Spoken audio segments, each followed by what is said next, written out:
Section E season 2 वहीं से शुरू होता है जहां सीजन 1 का लास्ट एपिसोड खत्म हुआ था। न्यू ईयर नाइट वाला सीन दोबारा दिखाया जाता है जहां जय जय और कीफर एक साथ होते हैं। दोनों काफी क्यूट मोमेंट शेयर कर रहे होते हैं। न्यू ईयर का काउंटडाउन खत्म होते ही कीफर जय जय को हैप्पी न्यू ईयर कहकर किस करने के लिए आगे बढ़ता है। दोनों के बीच का माहौल रोमांटिक हो जाता है। फिर कहानी आगे बढ़ती है जहां जय जय सुबह उठकर अपनी यूनिफॉर्म को देखकर पिछली रात के सभी पलों को याद कर रही होती है। कीफर के साथ बिताए रोमांटिक मोमेंट्स बार बार उसके दिमाग में घूमते रहते हैं। वो खुद को समझाती है कि उसे इन बातों के बारे में नहीं सोचना चाहिए, लेकिन फिर भी उसकी यादें बार बार लौट आती हैं। थोड़ी देर सोचने के बाद वो जल्दी जल्दी तैयार होने लगती है ताकि ध्यान दूसरी तरफ चला जाए। तभी आंटी आती हैं और पूछती हैं कि क्या उसने न्यू ईयर पर कोई रेजोल्यूशन लिया है। जय जय हल्की मुस्कान के साथ बस हाँ सब ठीक है कह देती है। आंटी बताती हैं कि यूरी उसे पिकअप करने नीचे इंतजार कर रहा है। जय जय थोड़ी हैरान होती है लेकिन फिर नीचे चली जाती है। नीचे पहुंचते ही यूरी उसे गुड मॉर्निंग कहकर उसका बैग लेने की कोशिश करता है, लेकिन जय जय मना कर देती है। दोनों स्कूल के लिए निकलते हैं। यूरी बताता है कि वो उसे इसलिए पिक करने आया है क्योंकि वो चाहता है कि दोनों साथ में थोड़ा वक्त बिताएं।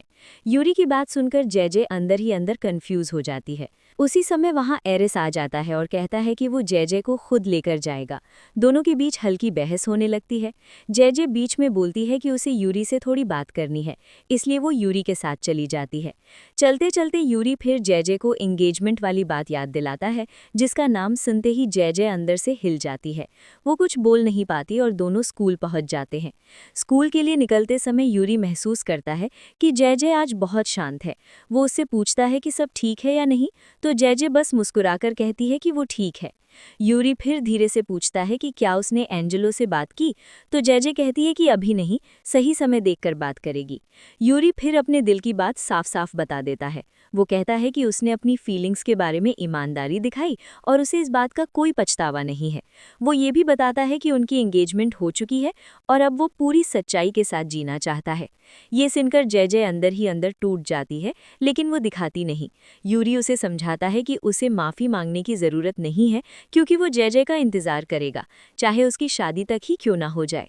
उसे यकीन है कि एक दिन जय जय उसे ही चुनेगी।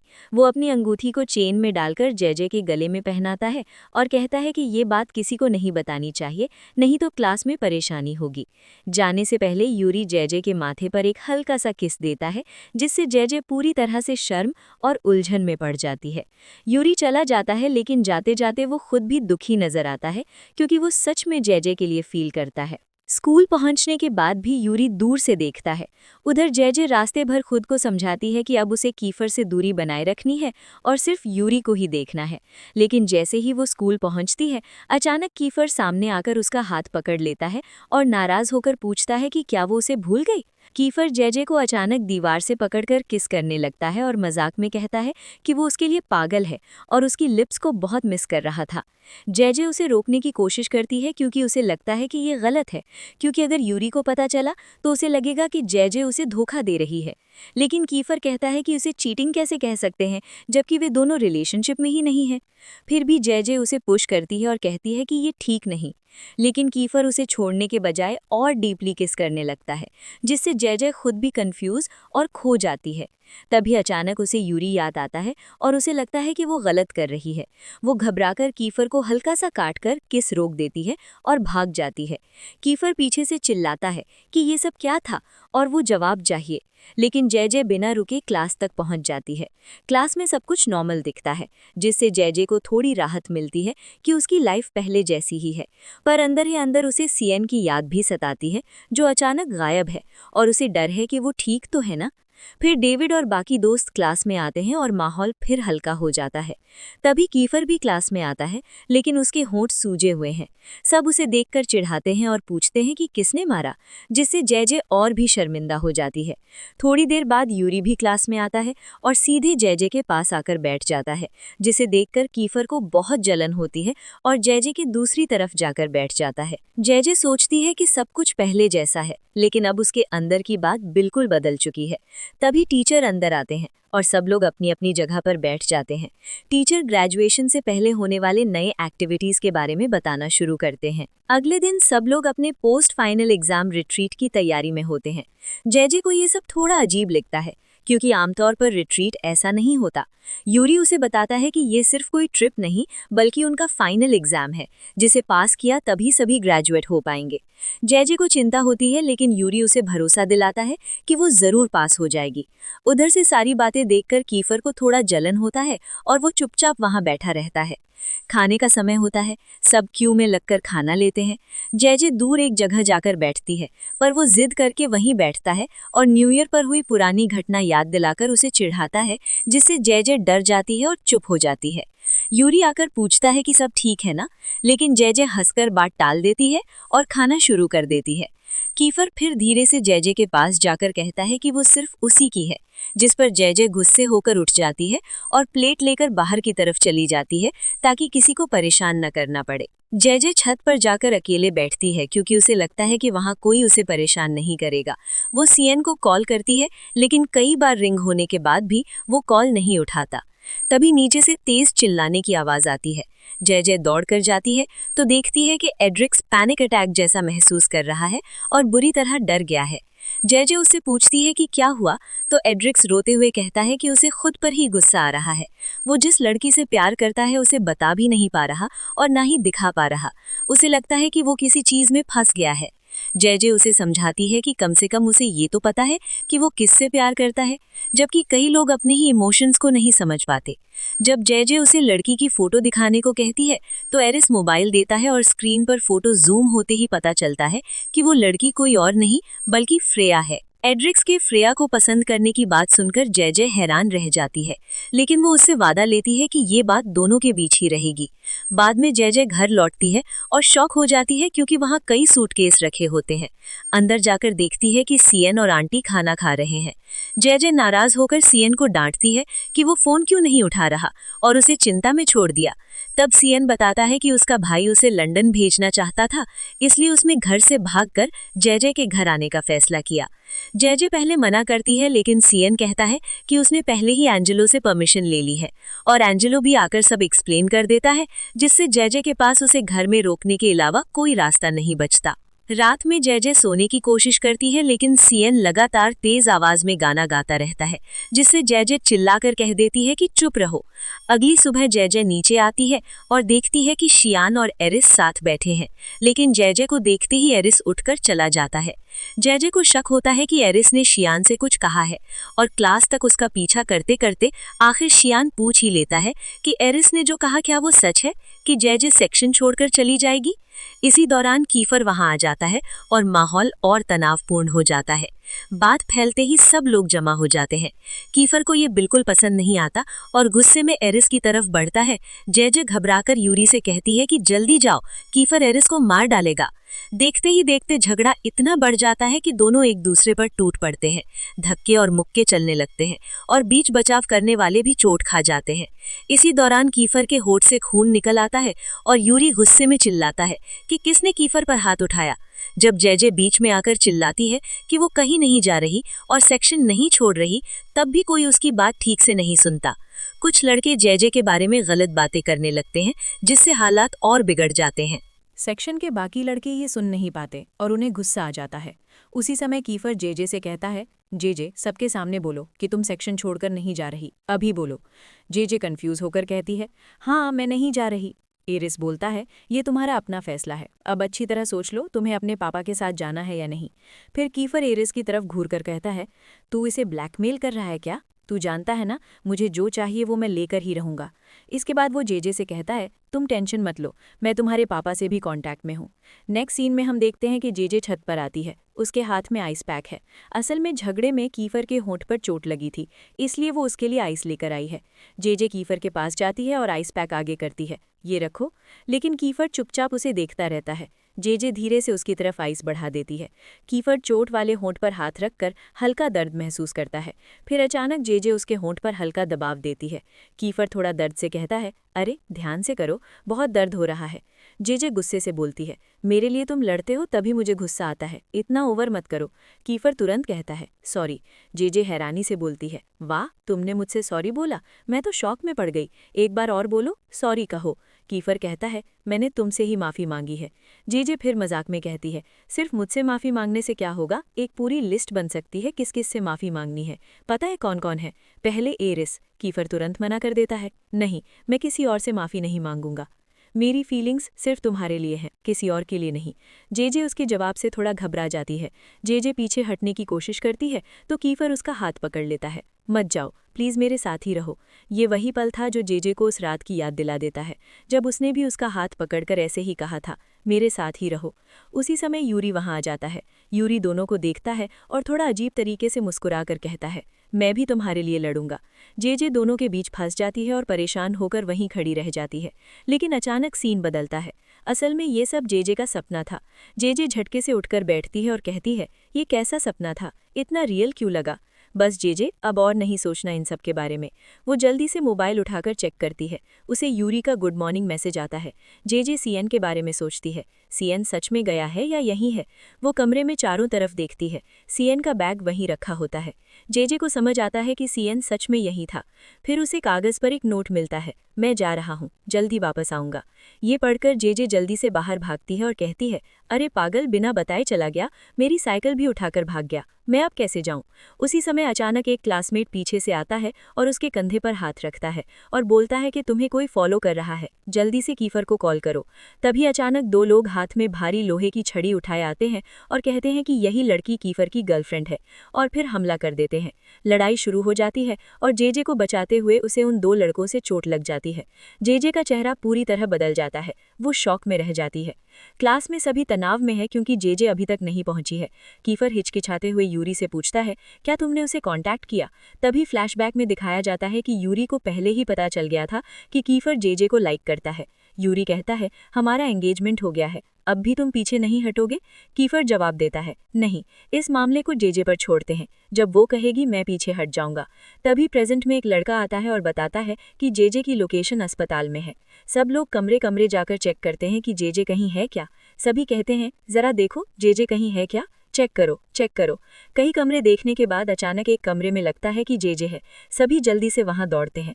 तभी कीफर भी वहां पहुंचता है, लेकिन अंदर जाकर देखते हैं तो वहां जेजे नहीं होती, वहां वही दोस्त लड़का खड़ा होता है। कीफर पूछता है, जेजे कहाँ है? वो लड़का कहता है, अभी थोड़ी देर पहले ही यहाँ से गई, पता नहीं कहाँ गई। पता है क्या हुआ? रैम की गैंग आई थी, उन्हें लगा कि जेजे तुम्हारी गर्लफ्रेंड है, इसलिए उसे पकड़ने आए थे। हमें वहां से बचकर निकलना बहुत मुश्किल था। अच्छा हुआ कि डेविड आ गया, उसी की वजह से हम बच पाए। तभी डेविड बाहर से कुछ खाकर आता दिखता है। डेविड को देखते ही कीफर को टेंशन हो जाती है और गुस्से में कहता है, अगली बार अगर ऐसा कुछ हुआ तो मुझे बताना, हीरो बनने की जरूरत नहीं। कीफर के जाते ही डेविड को किसी का फोन आता है। फोन पर कोई जेजे के बारे में पूछता है, लेकिन वो कौन है ये साफ नहीं होता। डेविड कहता है, मैं देख लूंगा, तुम चिंता मत करो। फिर वो कहता है, कुछ नहीं, शायद ये पूरा मसला कीफर की वजह से हुआ है, लेकिन ठीक है, हम इसे संभाल लेंगे। और फिर वो किसी सीक्रेट प्लान के बारे में बात करके फोन काट देता है। इसके बाद सीन कट होकर जेजे पर जाता है। जेजे शांत बैठी होती है। वो अपने पास पड़ी एक शर्ट को देखती है जो पूरी तरह खून से भरी होती है। खून देखकर जेजे को बहुत अजीब महसूस होता है। वो खुद सोचती है कि खून देखकर मुझे कोई रिएक्शन क्यों नहीं हुआ, क्योंकि पिछले सीजन में कई बार दिखाया गया था कि खून देखते ही जेजे पूरी तरह बदल जाती थी, पर इस बार ऐसा कुछ नहीं हुआ। वो इसी बात को लेकर सोच में पड़ जाती है। तभी वहां कीफर आता है और पूछता है, जेजे क्या हुआ? जेजे कुछ नहीं बोल पाती, बस शांत होकर कीफर कीफर कहते हुए उसके पास बैठ जाती है। जेजे बहुत रो रही होती है, लेकिन कीफर उसके पास बैठकर उसे शांत करता है और कहता है, चिंता मत करो, मैं हमेशा तुम्हारे पास हूँ। कीफर लगातार उसे समझाता है कि सब ठीक है और वो उसके साथ है। कीफर उसे संभालता है और वो धीरे धीरे शांत होती है। कीफर जेजे के लिए अपना जैकेट उतारकर उसे ढक देता है। फिर वो उसे उठाने की कोशिश करता है और कहता है, पहले आराम करो। कीफर जेजे को अपने हाथों में लेकर धीरे धीरे हॉस्पिटल ले जाता है। यूरी भी आसपास होता है। यूरी सोचता है कि ये सही समय है जेजे को देखना और उसे संभालने का। कीफर जेजे को उठाकर ले जाता है और यूरी उसके पास आता है। कीफर उसे समझाता है कि वो उसकी मदद करेगा और उसे छोड़ने वाला नहीं है। जेजे के मन में टेंशन होती है, लेकिन कीफर लगातार उसे संभालता है। ये सब जेजे की आंखों के सामने होता है और वो भीतर ही भीतर बहुत रोती है। उसके बाद जेजे पूरी तरह डर और उलझन में होती है। क्लासरूम में पहुंचते ही माहौल पूरी तरह बदल जाता है। अचानक पूरा कमरा फाइट ट्रेनिंग अरीना बन जाता है। सभी लड़के उसे सेल्फ डिफेंस सिखाने के नाम पर एक दूसरे से आगे निकलने की कोशिश करते हैं। हर कोई अपनी ताकत दिखा रहा होता है, जैसे वे सब उसे इम्प्रेस करना चाहते हो। तभी सीएन अंदर आता है और सीधा जेजे को कह देता है कि जो कुछ उसने अभी देखा वो खुद कभी नहीं कर पाएगी। लेकिन तभी कैलिक्स आगे बढ़कर सीएन को चैलेंज देता है। वो कहता है, अगर इतना ही आसान है तो ये बुक पलटकर कराटे मूव करके दिखाओ। सीएन बिल्कुल परफेक्ट तरीके से वो मूव कर देता है। जेजे की आंखें फैल जाती हैं। उसे कभी लगा ही नहीं था कि वो ऐसा कर सकता है। अब बारी आती है कीफर की। वो उसे ट्रेनिंग के लिए तैयार करता है, लेकिन जेजे बार बार उसे अनदेखा करने की कोशिश करती है। वो कहती रहती है कि वो खुद की प्रोटेक्ट खुद कर सकती है। तभी यूरी बीच में आकर उसे सिखाने लगता है कि कैसे पलटकर जवाब देना है, कैसे खुद को बचाना है और कैसे किसी को अपनी मर्जी उस पर थोपने नहीं देना चाहिए। वो कीफर को चैलेंज करता है और जाते जाते उसे जानबूझकर भड़काता भी है। फिर कीफर दोबारा उसके सामने आता है। वो उसे दिखाता है कि बालों में लगाने वाला छोटा हथियार असल में सेल्फ डिफेंस में कितना काम आता है। वो कहता है, सामने वाले की हर मूवमेंट देखो, तभी तुम उनके वार को समझ पाओगी। वो उसकी पकड़ ठीक करता है, उसकी खड़े होने की स्टाइल सेट करता है और उसे फोकस करना सिखाता है। जेजे उसे चकमा देने की कोशिश करती है, लेकिन कीफर पल भर में उसे अपनी बाहों में खींच लेता है। पूरी क्लास जोर जोर से चीयर्स करने लगती है, लेकिन यूरी का चेहरा गुस्से से लाल हो उठता है। कीफर उसे कहता है, अपने दिल पर भरोसा करो और सामने वाले को डराना सीखो। जेजे उसी पल उसे जोर से मारती है और पीछे धक्का दे देती है, लेकिन उसका दिमाग उलझ जाता है। आखिर उसे कौन सी सेल्फ डिफेंस स्टाइल अपनानी चाहिए, किस पर भरोसा करे? घबराई हुई जेजे सीएन के साथ बाहर निकल जाती है। तभी उसके फोन पर यूरी का मैसेज आता है, तुम कहाँ हो? वो और भी परेशान हो जाती है। सीएन उसे संभालता है और कहता है कि ये सारी ट्रेनिंग उसी की भलाई के लिए है, ताकि वो फिर कभी चोट न खाए। लेकिन जैसे ही जेजे उसे लड़कियों की बात पर छेड़ती है, सीएन तुरंत चुप हो जाता है। सीएन उसे शांति से बताता है कि एक समय ऐसा भी था जब उसे बहुत गहरी चोट लगी थी। एला ने उसे धोखा दिया था और उस वक्त रक्की ने भी कुछ नहीं किया। जब वो उससे पूछती है कि उसने तब कोई कदम क्यों नहीं उठाया, तो सीएन हल्की कड़वाहट के साथ सच सामने रख देता है। वो कहता है कि उस समय कीफर को एला पसंद थी और यही वजह थी कि उसने सब कुछ जानते हुए भी चुप रहना चुना। वो समझता था कि अगर उसने कुछ किया होता तो हालात और बिगड़ सकते थे। वो क्लास में वापस लौटती है और सीएन को थैंक्स कहती है। बाद में क्लास में जेजे और मेयो के बीच बहस छिड़ जाती है। दोनों एक ही खेल के नाम को लेकर अड़े होते हैं। मेयो जिद करता है कि उसे एक तरह से बोला जाता है, जबकि जेजे बार बार उसे सुधारने की कोशिश करती है। वो इसे पार्कोर कहता है और जेजे बार बार कहती है, नहीं, ये कापोर है। दोनों बिना रुके लड़ते ही जाते हैं। कीफर उन्हें रोकते हुए कहता है, बच्चों की तरह मत लड़ो, लेकिन दोनों फिर बहस शुरू कर देते हैं। तभी अचानक जेजे के मुंह से एक अजीब सी बात निकल जाती है। वो तुरंत अपने होंठ बंद कर लेती है, लेकिन देर हो चुकी होती है। क्लास में सन्नाटा छा जाता है। सबको याद है, रूल्स वही हैं। अब कीफर को उसे किस करना होगा। वो धीरे धीरे उसके करीब आता है, सबके सामने उसे किस करने के लिए झुकता है। यूरी वहीं जम जाता है, जैसे उसे विश्वास ही ना हो कि ये सब सच में हो रहा है। जेजे घबराकर कीफर को धक्का देती है। कमरे में हल्की हल्की फुसफुसाहटें फैल जाती हैं। हर कोई उन्हें देखता है। क्लास में सब लोग अब भी उसी टॉपिक पर बहस कर रहे होते हैं। कोई अपनी राय देता है, कोई दूसरे की बात डिफेंड करता है। आखिरकार जेजे तंग आकर खड़ी हो जाती है और दोनों को डांटते हुए कहती है कि उन्हें एक दूसरे को समझने की कोशिश करनी चाहिए। लेकिन यूरी उसकी तरफ देखता तक नहीं, जैसे वो वहाँ है ही नहीं। टीचर एक ऐसे का असाइनमेंट दे देते हैं और पूरी क्लास कराह उठती है। जेजे पेपर्स बांटने लगती है। जब वो यूरी के पास पहुंचती है तो यूरी साफ दिखा देता है कि उससे उसे कोई बात नहीं करनी। वो समझाने की कोशिश करती है कि जो हुआ उसके बारे में बात कर लें, लेकिन यूरी ठंडे चेहरे से बोलता है, कुछ हुआ ही नहीं। सब लिखना शुरू करते हैं, लेकिन जेजे एक छोटा सा पेपर यूरी पर फेंकती है ताकि वो बात करे। पहले यूरी अनदेखा करता है, फिर मजबूरी में जवाब लिखता है, लेसन पर ध्यान दो, मुझ पर नहीं। जेजे उलझन में पड़ जाती है। वो फिर लिखती है कि वो यूरी के नाराज होने की वजह जानती है, कीफर के साथ जो हुआ था। वो बार बार नोट भेजती रहती है। आखिर में यूरी एक और नोट पकड़ाता है। कीफर ये सब देख लेता है। उसके चेहरे पर जलन और गुस्सा साफ दिखता है। तभी टीचर जेजे को नोट पास करते पकड़ लेते हैं और उसे क्लास से बाहर निकाल देते हैं। सब हंसते हैं और वो अकेली उदास बाहर चली जाती है। तभी पीछे से यूरी अचानक आ जाता है। वो चौंक जाती है। यूरी धीरे धीरे हंस पड़ता है। जेजे माफी मांगती है कि उसके कारण उसे क्लास से निकाला गया। यूरी कहता है, कुछ बदलने वाला नहीं है, वो तो बस माफी मांगने और उसके साथ बैठने आया है। जेजे हैरान रह जाती है। कुछ मिनट पहले तो वो उससे बात भी नहीं करना चाहता था, अब यूरी सीधे उसकी आंखों में देखता है और पहली बार अपनी चुप्पी तोड़ देता है। मैं तुमसे नाराज नहीं हूँ, मैं तुमसे प्यार करता हूँ, अपनी फीलिंग्स कंट्रोल नहीं कर सकता। तुम मेरी फियांसे हो, भले दुनिया नहीं जानती। वो कबूल करता है कि जब उसने कीफर को उसे किस करते देखा तो उसके अंदर जलन की आग भड़क उठी। शायद तुम मुझसे प्यार ना करती हो, पर तुमने एंगेजमेंट के लिए हाँ कहा है। वो रोते हुए कहता है कि उसे गुस्सा नहीं बल्कि डर लगा था, उसे खो देने का डर। उसकी आवाज़ कांप रही होती है, आंसू लगातार बह रहे होते हैं। जेजे का दिल पिघल जाता है। वो आगे बढ़ती है, उसका हाथ पकड़ती है और धीरे से उसे गले लगा लेती है। जाने से पहले यूरी उसकी गाल पर हल्का सा किस करता है और फिर उसे वहीं सन खड़ा छोड़कर चला जाता है। अचानक कीफर आता है, गुस्से से भरा हुआ। वो चिल्लाता है कि वो यहाँ क्यों है। जेजे डर जाती है, समझ नहीं पाती कि क्या हो रहा है।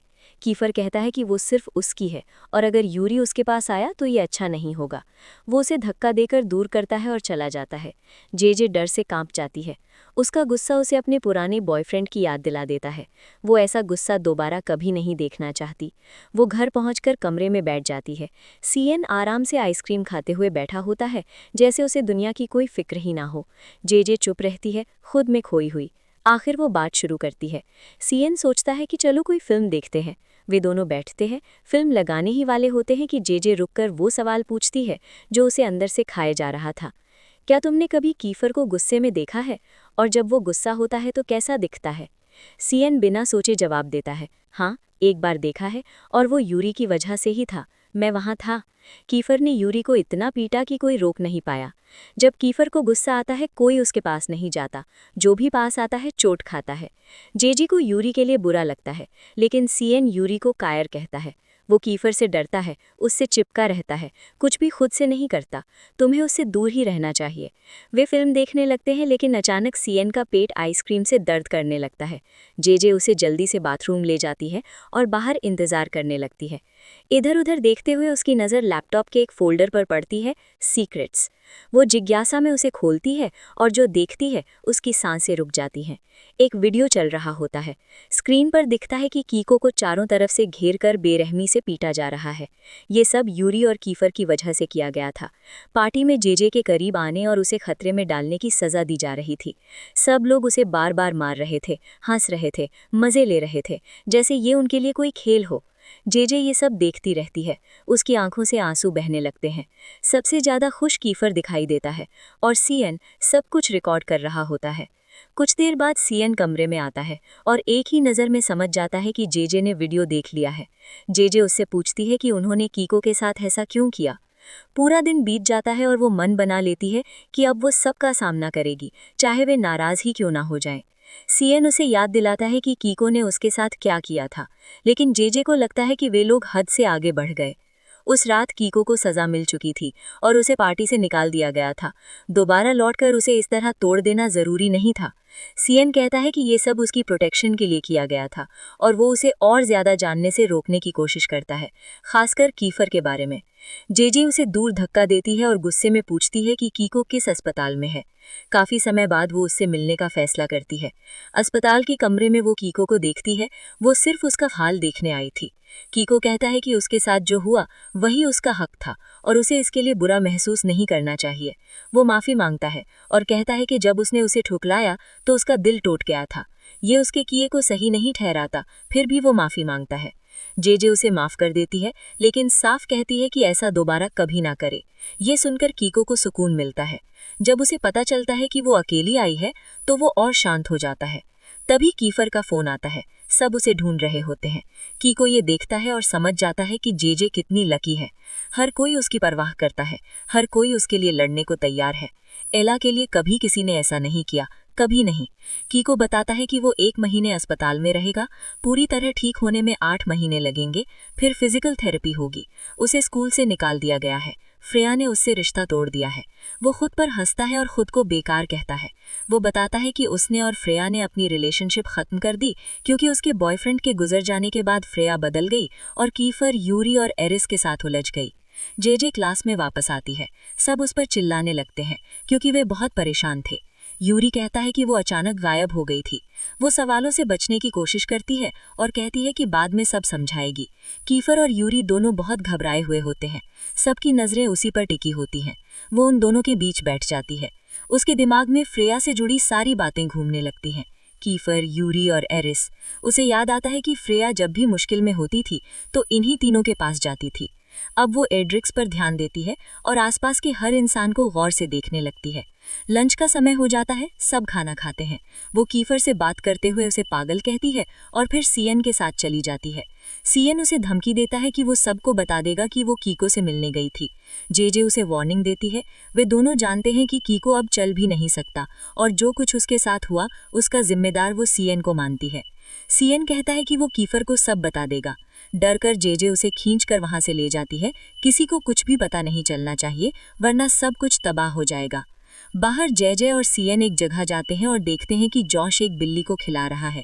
वे दोनों बिल्लियों के बारे में बातें करते हैं। जॉश दोनों के रंग पहचान लेता है और वार्निंग देता है कि कभी कीफर को बिल्लियों के बारे में मत बताना। फिर वो जेजे से कहता है कि किट और मेयो के किस को कीफर से छुपा कर रखना, क्योंकि उसे डर है कि कीफर बहुत गुस्सा करेगा। वो सिर्फ अपनी दोस्तों की प्रोटेक्शन चाहता है। तभी अचानक बिल्ली सीएन को काट लेती है और वो घबरा जाता है कि उसे रेबीज तो नहीं हो गया। यूरी वहां आता है और सीएन को जेजे से दूर खींच लेता है, फिर से जलन में। जेजे को एहसास होता है कि कीफर और यूरी दोनों सीएन को लेकर जलन महसूस करते हैं। वे बात करते हैं कि ऐसा ड्रामा हमेशा उसके आसपास क्यों होता है। जेजे हंसती है और वहां से चल देती है। आगे जाकर वो किट को अकेले खड़ा पाती है। किट अपनी सिचुएशन समझाता है और कहता है कि वो परिवार की प्रॉब्लम्स और अपनी फीलिंग्स के बीच फंसा हुआ महसूस करता है। जेजे उसे हिम्मत देती है, लेकिन किट कहता है कि बातें करना आसान है, वो उसकी जगह पर नहीं है और अंदर से बहुत हर्ट है। फिर मजाकिया अंदाज में वो कहता है कि वो उसे किस करने वाला है और उसके पास झुकता है। तभी मेयो वहां आ जाता है और सब कुछ गलत समझ लेता है। उसे लगता है कि जेजे ने ये परमिशन दी है।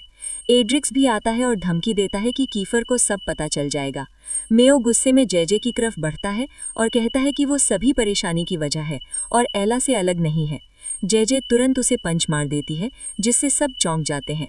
जेजे एड्रिक्स के साथ चली जाती है, जबकि मेयो अपना गाल सहला रहा होता है। एड्रिक्स खुश होकर जश्न मनाता है, क्योंकि अब जेजे को खुद को बचाना और डिफेंड करना आ गया है। तभी वो फ्रेया की कुछ तस्वीरें देखती है, जिसमें फ्रेया एक नए लड़के के साथ है। उसका दिल बैठ जाता है। एड्रिक्स बताता है कि फ्रेया अब किसी और के साथ डेट कर रही है। फिर मेयो वापस आकर पहले वाली बातों के लिए माफ़ी मांगता है। जेजे उसे माफ़ कर देती है। वो उनके साथ बैठता है और जेजे उसकी देखभाल करती है। वे एड्रिक्स के बारे में बात करते हैं जो किसी लड़की की वजह से परेशान है। जेजे इसका मजाक उड़ाती है बिना ये महसूस किए कि वो सच में दुखी है। प्यार में पड़ना कभी आसान नहीं होता। जेजे देखती है कि कीफर और यूरी उसे देख रहे हैं। दोनों उसे फॉलो कर रहे हैं और दोनों उसे गहराई से चाहते हैं। मेयो बताता है कि कीफर लड़कियों के मामले में लालची है, जबकि यूरी बेहतर है, और अगर वो जेजे की जगह होता तो यूरी को चुनता। जेजे को लगता है कि वो सच में यूरी को पसंद करती है और यही वजह है कि कीफर उससे लड़ रहा है। उसे याद आता है कि किट अपनी प्रेमिका के मर जाने के बाद टूट गया था और उसके लिए उसे दुख होता है, लेकिन उसके विचार बिखर जाते हैं जब वो देखती है कि यूरी और कीफर उसकी तरफ आ रहे हैं। उसे एहसास होता है कि उसके पास जितने भी लोग आते हैं उन्हें हमेशा चोट लगती है। वो कीफर और यूरी दोनों को देखती है और सच में नहीं जानती कि किसे चुने। जेजे कीफर और यूरी के बारे में अपनी फीलिंग्स को लेकर काफ़ी कंफ्यूज रहती है। तभी टीचर उससे सवाल पूछते हैं, लेकिन जेजे ध्यान नहीं देती, तो वो सोचने के लिए थोड़ा समय मांगती है। टीचर दोबारा सवाल पूछते हैं, लेकिन जेजे फिर भी बोल नहीं पाती। तभी छुट्टी का समय हो जाता है और जाते जाते टीचर आउटडोर रिट्रीट के बारे में याद दिला देते हैं। टीचर के जाने के बाद कीफर मजाक में जेजे से पूछता है कि क्या हम रिट्रीट के टाइम डेट पर जा सकते हैं। ये सुनकर जेजे वहां से जाने लगती है तो यूरी उसका बैग पकड़ने के लिए हाथ बढ़ाता है, जिस पर जेजे बोलती है कि ये बहुत हल्का है और ये कहकर वहां से चली जाती है। उसके बाद कीफर और यूरी दोनों एक दूसरे को घूरने लगते हैं। अगले सीन में सीएन जेजे को आइसक्रीम लाने के लिए बोलता है। जेजे मना कर देती है तो वो फिर से रिक्वेस्ट करता है और बाद में ड्रामेटिक अंदाज में बोलता है कि अगर ये मेरी आखिरी विश होती तो तुम बहुत रिग्रेट करोगी। जेजे फिर भी नहीं मानती तो वो अपनी समानता समेट कर बोलता है कि मैं जा रहा हूँ और कुछ जेजे की समानता भी उठा लेता है। तब जेजे बोलती है कि ठीक है, मैं जा रही हूँ, तो सीएन उसे हक कर लेता है। जेजे बोलती है ठीक है, लेकिन अगली बार तुम मुझे ट्रीट देना। उसके बाद वो परफ्यूम लगाकर खुश हो जाती है। तभी यूरी और कीफर का मैसेज आता है कि क्या वो संडे को फ्री है। जेजे इग्नोर करती है और आइसक्रीम लेने चली जाती है। अगली सीन में जब जय आइसक्रीम की फ्लेवर चूज कर रही होती है तभी वहाँ डेविड आता है और जय थोड़ा शॉक हो जाती है और बोलती है कि सीएन ने मुझे आइसक्रीम के लिए रिक्वेस्ट की तो मैं आ गई थी। डेविड बोलता है ठीक है, आज तुम्हारे लिए मेरी तरफ से ट्रीट है। ये सुनकर जय खुश हो जाती है और आइसक्रीम चूज करती है। डेविड आइसक्रीम लाकर देता है और दोनों बातें करने लगते हैं। तभी कीफर का मैसेज आता है कि वो कहाँ पर है और वो रिप्लाई क्यों नहीं कर रही है, लेकिन जय फिर से इग्नोर करती है और बड़बड़ाने लगती है कि मैं क्यों तुम्हें बताऊं, क्या तुम मेरे बॉयफ्रेंड हो। ये देखकर डेविड समझ जाता है और पूछता है कि क्या तुम दोनों रिलेशनशिप में हो। ये सुनते ही जय के मुंह से आइसक्रीम निकल जाती है और साइड में डेविड के ऊपर गिर जाती है। जय उसे साफ करने लगती है। तभी डेविड जय की नेकलेस में वो रिंग देख लेता है और रिंग के बारे में पूछता है। जय बोलती है कि मैं बस सबको दिखाना नहीं चाहती। तभी जय को याद आता है कि ये नेकलेस डेविड ने उसे क्रिसमस पर किसी की तरफ से दिया था, तो वो बोलती है कि प्लीज़ मुझे बताओ ये मुझे किसने दिया। डेविड उसे हिंट्स देता है और जय समझ जाती है कि ये पर्सी ने भेजा है। जय क्यूरियस होकर पूछती है कि क्या तुम अभी भी पर्सी के कांटेक्ट में हो और क्या तुम अभी उससे कांटेक्ट कर सकते हो। उसने मुझे कॉल किया था लेकिन शायद उसका वो नंबर अब काम नहीं कर रहा। जय के इंसिस्ट करने पर डेविड पर्सी को मैसेज करता है और जय की फोटो भेज देता है। पर्सी रिप्लाई करता है कि जय को बोल दो कि वो उस नेकलेस से रिंग निकाल दे, नहीं तो यूरी के लिए मुझसे बुरा और कोई नहीं होगा। ये सुनकर जय शॉक्ड रह जाती है। अगले सीन में सुबह जब जय उठती है तो सीएन उसका मजाक उड़ाता है और फोटो भी लेता है कि उसकी आंखें बहुत बड़ी हो गई हैं। जय चिढ़कर बोलती है कि हाँ, क्योंकि मैं ठीक से सो नहीं पाई। तभी जय को कीफर की कॉल आती है, लेकिन सीएन जय का मोबाइल डस्टबिन में देखता है। जय बोलती है कि मैं जिनको मैसेज कर रही हूँ वे रिप्लाई नहीं दे रहे और जिनसे मैं अवॉइड करना चाहती हूँ वे बार बार मैसेज कर रहे हैं, इसलिए मैंने फ़ोन डस्टबिन में डाल दिया। उसके बाद जय कीफर से बात करती है। कीफर बोलता है, जय क्या तुम मुझे काइंडली एक्सप्लेन कर सकती हो कि तुम मेरे मैसेज का रिप्लाई क्यों नहीं दे रही हो। जय बोलती है कि मैंने अभी मोबाइल चेक किया।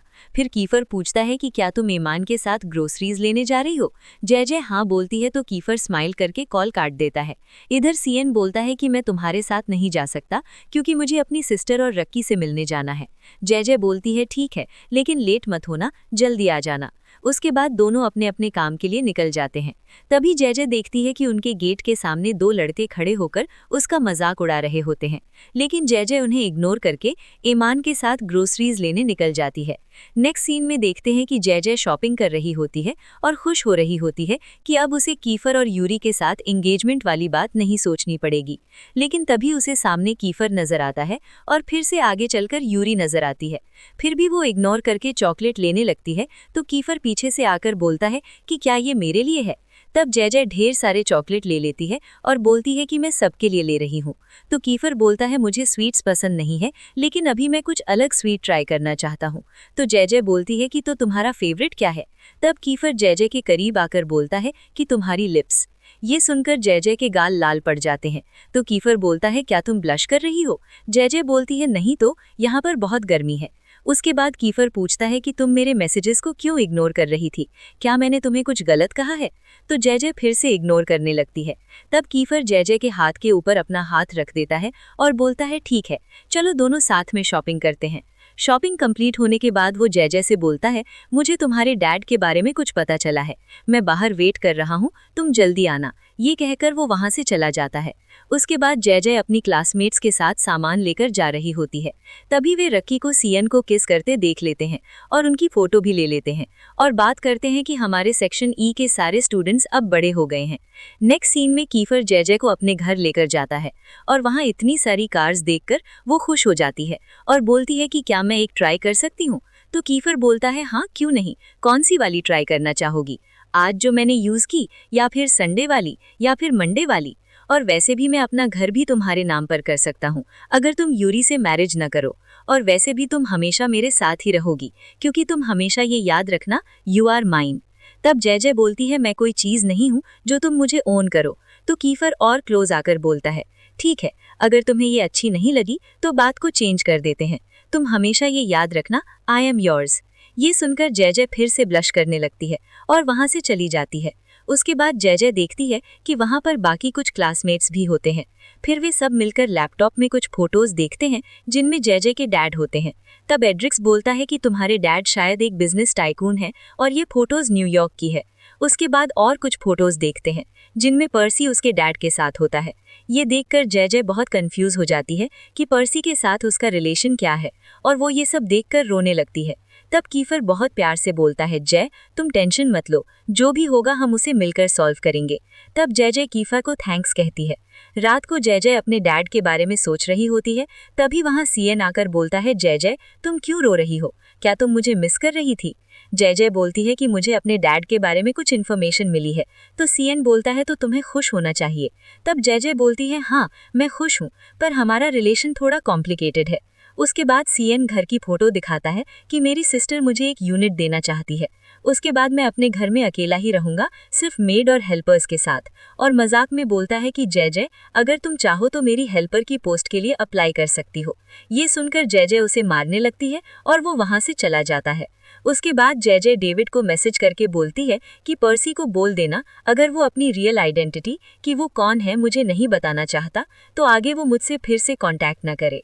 डेविड भी वो मैसेज पर्सी को सेंड कर देता है और कॉल करके बोलता है कि अगर ये बात कीफर को पता चलेगी तो वो मुझे जेजे से बात करने भी नहीं देगा।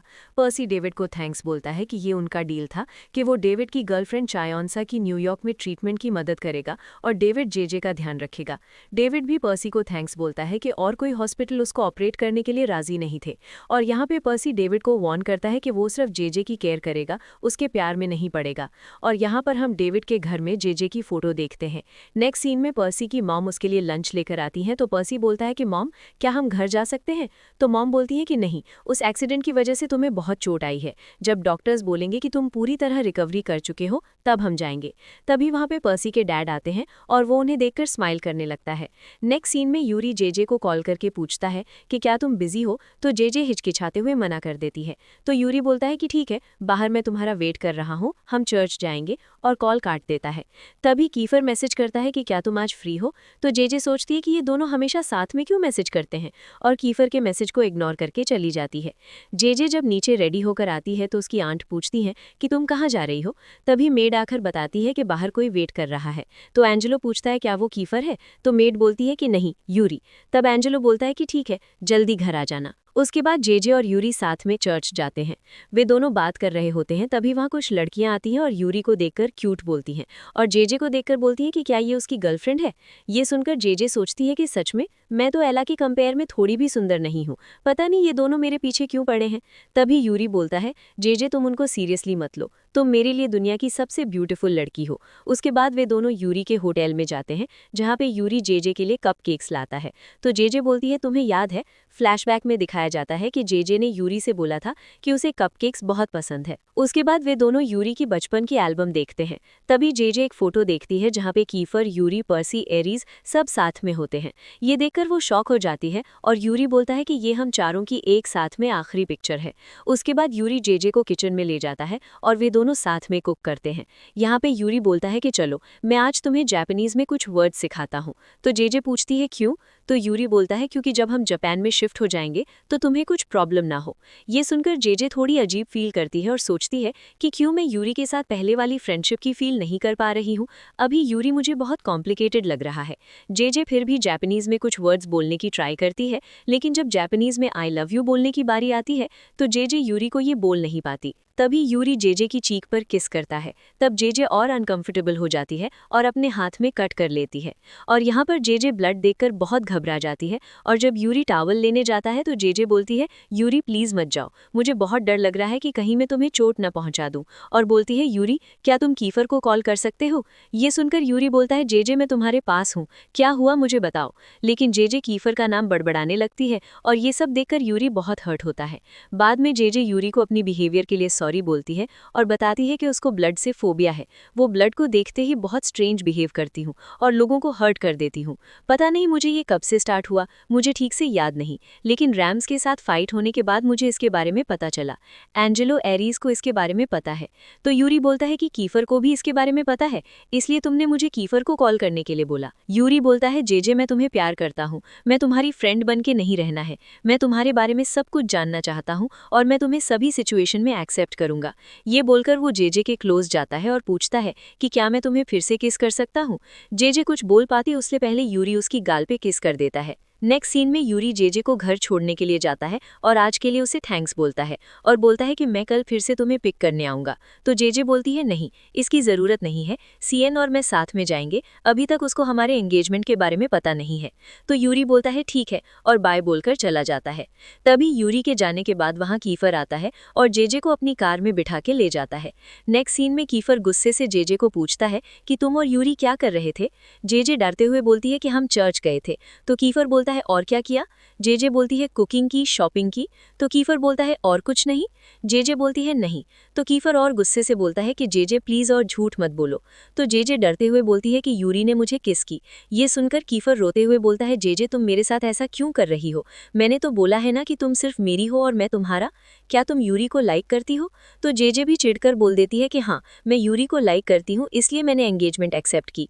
तो कीफर भी बोलता है कि प्लीज जेजे बोल दो कि तुम झूठ बोल रही हो, क्या तुम उस एंगेजमेंट की बात को लेकर ऐसा बिहेव कर रही हो। तो तुम उस रात मेरी किस क्यों एक्सेप्ट की, क्या वो सब तुम्हारे लिए कुछ भी मायने नहीं रखता। आज भी तुम मेरे साथ यहाँ पर क्यों आई हो, बोलो जेजे, मैं तुम्हारे लिए क्या हूँ, तुम मेरे साथ ऐसा क्यों कर रही हो। तो जेजे भी रोते हुए बोलती है कि मेरी सिचुएशन को समझो, मैं सेम रीजन के लिए यूरी को हर्ट हुआ नहीं देख सकती। तो कीफर और ज्यादा रोते हुए बोलता है कि सब लोग ये क्यों सोचते हैं कि यूरी वीक है और हमेशा यूरी को फर्स्ट प्रायोरिटी देते हैं, क्यों कोई नहीं सोचता कि मैं इतनी भी स्ट्रांग नहीं हूँ, मुझे भी हर्ट होता है, बचपन से मेरे मॉम डैड मुझे छोड़ दिए, मुझे भी हर्ट होता है, प्लीज जेजे तुम भी उनकी तरह नहीं बनो। जेजे मुझे कुछ फर्क नहीं पड़ता कि सब लोग यूरी के साइड में है, लेकिन प्लीज जेजे तुम तो मुझे चूज करो। और रोते हुए जेजे को आई लव यू बोलता है।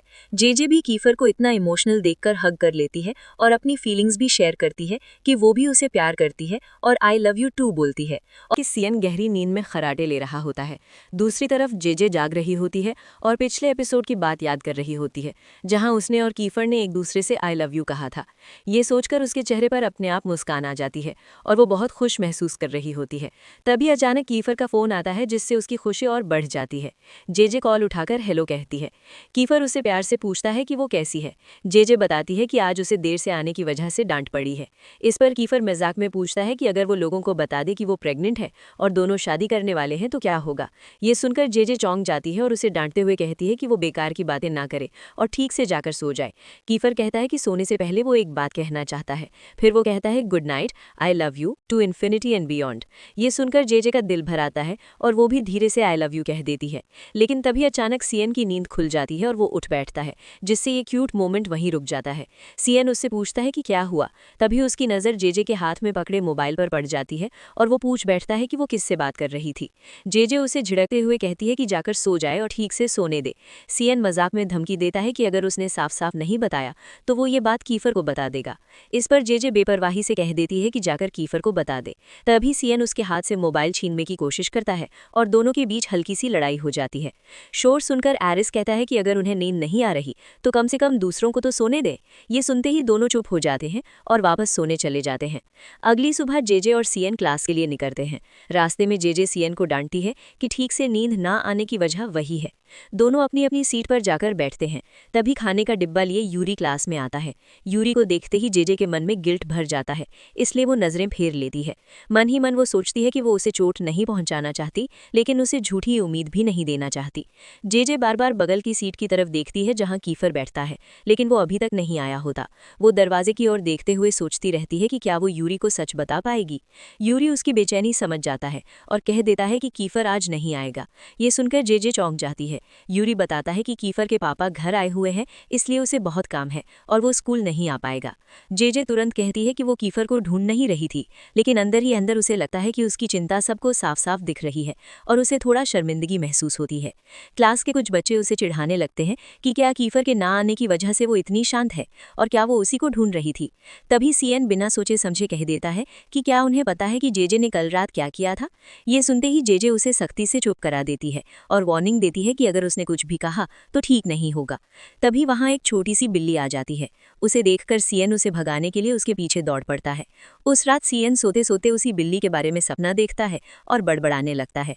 दूसरी ओर जेजे कीफर के स्कूल ना आने की वजह वजह से बेचैन रहती है और सोचती रहती है कि कहीं उसके साथ कुछ गलत तो नहीं हुआ। आखिरकार वो खुद उसे कॉल करने का फैसला करती है। जैसे ही कीफर कॉल उठाता है, वो नरम आवाज में कहता है कि वो उसे बहुत मिस कर रहा है। कीफर ये कहते ही जेजे घबरा जाती है और पूछती है कि आखिर हुआ क्या है। कीफर हल्के अंदाज में टालने की कोशिश करता है और पूछता है कि उसके स्कूल ना आने पर क्या यूरी ने कोई कदम उठाया। जेजे साफ कहती है कि ऐसा कुछ नहीं हुआ, बस वो उसकी वजह से परेशान थी। वो शिकायत करती है कि उसने एक मैसेज तक नहीं किया, इसलिए उसे खुद कॉल करना पड़ा। कीफर फिर समझाता है कि घर में बहुत बड़ी फैमिली प्रॉब्लम चल रही है और शायद कुछ दिनों तक वो स्कूल नहीं आ पाएगा। ये सुनकर जेजे चौंक जाती है और पूछती है कि क्या प्रॉब्लम इतनी बड़ी है कि वो एक मैसेज भी नहीं भेज सका।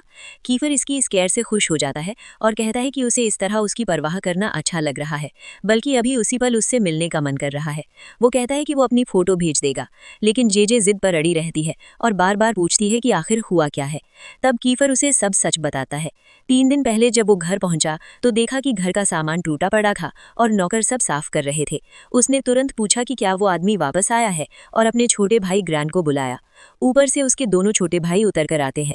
उन्हें सुरक्षित देखकर ही कीफर को थोड़ी राहत मिलती है। छोटा भाई रोता हुआ आता है और कीफर उसे गले लगाकर दिलासा देता है कि अब वो आ गया है और सब ठीक हो जाएगा। तभी बड़ा भाई गुस्से में कहता है कि पापा लौट आए हैं, ये जानते हुए भी वे उन्हें छोड़कर कैसे जा सकते हैं। छोटा भाई डरते हुए कहता है कि वो उनके साथ नहीं जाएगा। कीफर उसे भरोसा दिलाता है कि जब तक वो यहाँ है उन्हें कोई नुकसान नहीं पहुंचा सकता। बड़े भाई के जाते ही कीफर अपने लॉयर को कॉल करता है। लॉयर कॉल उठाते ही समझ जाता है कि कीफर अपने भाइयों की कस्टडी के बारे में बात करने के लिए ही फोन कर रहा है। कीफर मान जाता है और कहता है कि मॉम की डेथ के बाद से ही उसे डर था कि ये दिन आएगा और अब वो डर सच हो गया है। लॉयर कीफर को भरोसा दिलाता है कि उसे किसी बात की चिंता करने की जरूरत नहीं है। वो कहता है कि वो इंपॉर्टेंट पेपर्स तैयार करेगा और खुद ही आगे कॉल करेगा। यहीं पर फ्लैशबैक खत्म हो जाता है। नेक्स्ट मॉर्निंग जेजे और सीएन स्कूल के लिए घर से निकलते हैं। उनके पीछे एरिस भी आ जाता है। तभी एक काली रंग की वैन उनके सामने आकर रुकती है। वैन से कुछ लोग उतरते हैं और तीनों का नाम लेकर पूछते हैं कि क्या वे वही लोग हैं। एरिस हाँ कह देता है। वे बताते हैं कि ये गाड़ी वॉटसन फैमिली की तरफ से भेजी गई है। गाड़ी के अंदर पहले से ही उनके क्लासमेट्स मौजूद होते हैं। वॉटसन फैमिली का नाम सुनते ही सीएन जेजे को सावधान करता है कि ये गाड़ी शायद कीफर के पापा ने भेजी हो, इसलिए इसमें नहीं बैठना चाहिए। लेकिन जेजे उसकी बात नहीं मानती और गाड़ी में बैठ जाती है। मजबूरी में सीएन और एरिस भी गाड़ी में बैठ जाते हैं। गाड़ी उन्हें एक बड़े बंगले पर ले जाती है। वहां पहुंचकर वे देखते हैं कि उनकी क्लास के बाकी बच्चे भी पहले से वहीं मौजूद हैं। किसी को भी समझ नहीं आ रहा होता कि उन्हें यहाँ क्यों बुलाया गया है। तभी कीफर के पापा वहां आते हैं और पूछते हैं कि क्या सब लोग आ गए हैं। एरिस उनसे सीधा सवाल करता है कि उन्होंने सबको यहाँ क्यों बुलाया है। इस पर कीफर के पिता मुस्कुराकर कहते हैं कि एरिस बिल्कुल नहीं बदला और क्या वो अपने बेटे के दोस्तों के साथ खाना भी नहीं खा सकते। तभी 2 और गाड़ियां आती हैं और उनमें से यूरी और कीफर उतरते हैं। उन्हें देखकर जेजे मन ही मन सोचती है कि दोनों ठीक तो लग रहे हैं, लेकिन जब वो उन्हें साथ देखती है तो उसे अजीब सा महसूस होता है। इसके बाद सभी लोग बंगले के अंदर जाते हैं। कीफर जेजे को अलग से एक कमरे में ले जाता है। उस कमरे में यूरी और कीफर के दोनों छोटे भाई भी होते हैं। जेजे हैरान होकर पूछती है कि वे यहाँ कब आए और आखिर चल क्या रहा है।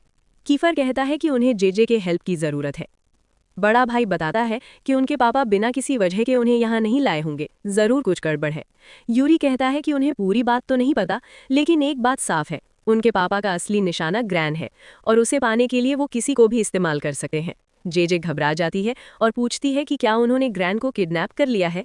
तब बड़ा भाई बताता है कि उनके पापा पहले ही उसे अगवा कर चुके थे और अगर आज उनका मकसद पूरा नहीं हुआ तो वो छोटे भाई को भी नुकसान पहुंचा सकते हैं। वो ये भी बताता है कि अच्छी बात यह है कि उनके पापा उसका फ़ोन नहीं ले पाए, इसलिए उसने चुपचाप कीफर को कॉल करके बुला लिया।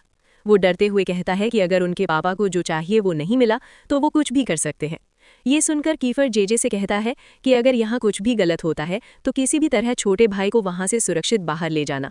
जेजे ये सुनकर घबरा जाती है और पूछती है, क्या मतलब, अगर कुछ हो गया तो क्या तुम लोग हमें यूं ही छोड़कर चले जाओगे? क्या यहाँ सच में कोई खतरा है? इस पर कीफर का बड़ा भाई उसे भरोसा दिलाता है कि कसम से उसके दोस्तों को कुछ नहीं होगा, लेकिन वही कसम वो कीफर के लिए नहीं खा सकता। ये सुनते ही जेजे और डर जाती है। तभी कीफर उसे शांत करता है और कहता है कि बस वही करना जो वो कहे, अपने लिए नहीं तो उसके और उसके छोटे भाई के लिए।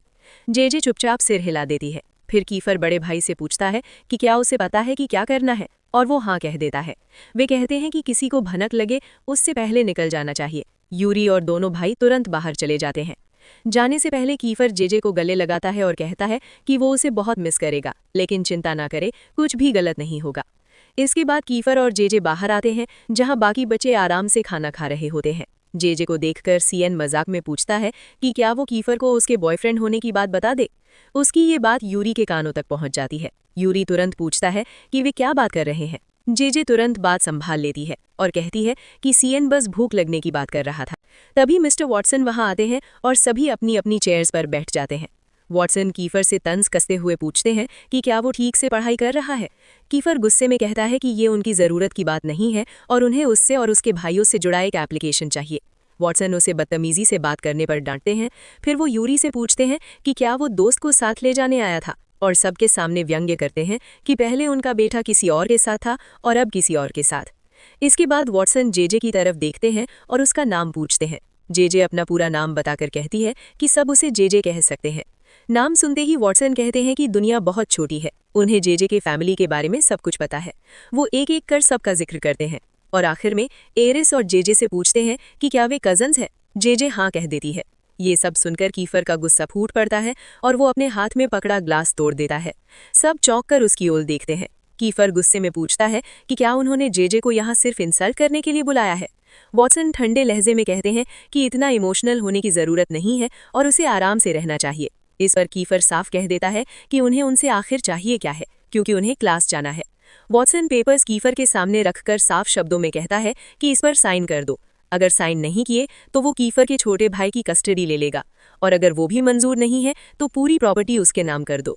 कीफर गुस्से में कहता है कि ये पैसा उसकी मॉम का था, जिसने अपनी मेहनत से सब कुछ कमाया था। लेकिन वॉटसन ठंडे लहजे में जवाब देता है कि वो पैसा उसकी कंपनी और उसी का था। कीफर साइन करने से इनकार कर देता है। ये सुनते ही वॉटसन उठकर अंदर चला जाता है। अगले ही पल वॉटसन के आदमियों और बच्चों के बीच फाइट शुरू हो जाती है। उसी अफरा तफरी में जेजे किसी तरह किरण को वहां से सुरक्षित निकाल देती है, लेकिन गुंडे गन्स दिखाकर सबको चुप करा देते हैं और सभी को जबरदस्ती दूसरी जगह ले जाया जाता है। वहां पहुंचते ही वॉटसन किरण को लाने का ऑर्डर देता है। जब उसे बताया जाता है कि किरण वहां नहीं है, तो एक आदमी जेजे को घसीटकर वॉटसन के सामने ले आता है और कहता है कि किरण कहाँ है, ये इसी लड़की को पता है। जेजे कहती है कि वो तो उसकी जेब में है, चाहो तो निकाल लो। वॉटसन ये सुनकर जेजे का इंसल्ट करता है और कहता है कि वो जानता है वो कैसी लड़की है जो उसके बेटे के पैसों के लिए उसके साथ घूम रही है। फिर वो कीफर की ओर देखकर कहता है कि वो बिल्कुल अपनी माँ की तरह जिद्दी है। कीफर गुस्से में उसे वार्निंग देता है कि ठीक से बात करे। वॉटसन धमकी देता है कि अगर किरण यहाँ नहीं आया तो सबको घुटनों पर बैठा दिया जाएगा। सब बच्चे डर के मारे झुक जाते हैं, लेकिन कीफर खड़ा रहता है। ये देखकर वॉटसन दो आदमियों को इशारा करता है और वे कीफर को बुरी तरह पीटने लगते हैं। जेजे ये देखकर रोते हुए उनसे रुकने की रिक्वेस्ट लगाती है और थोड़ी भी दया दिखाने को कहती है। वॉटसन बेरहमी से कहता है कि जब उसके बेटे को बात समझ नहीं आती तो उसे सबक सिखाना ही पड़ता है। तभी बाकी लड़के हिम्मत करके गुंडों को पकड़ लेते हैं। इसी बीच एक आदमी हवा में गोली चला देता है और पूरा माहौल सन्न हो जाता है। वॉटसन फिर से पेपर्स कीफर के हाथ में थमाकर साइन करने को कहता है।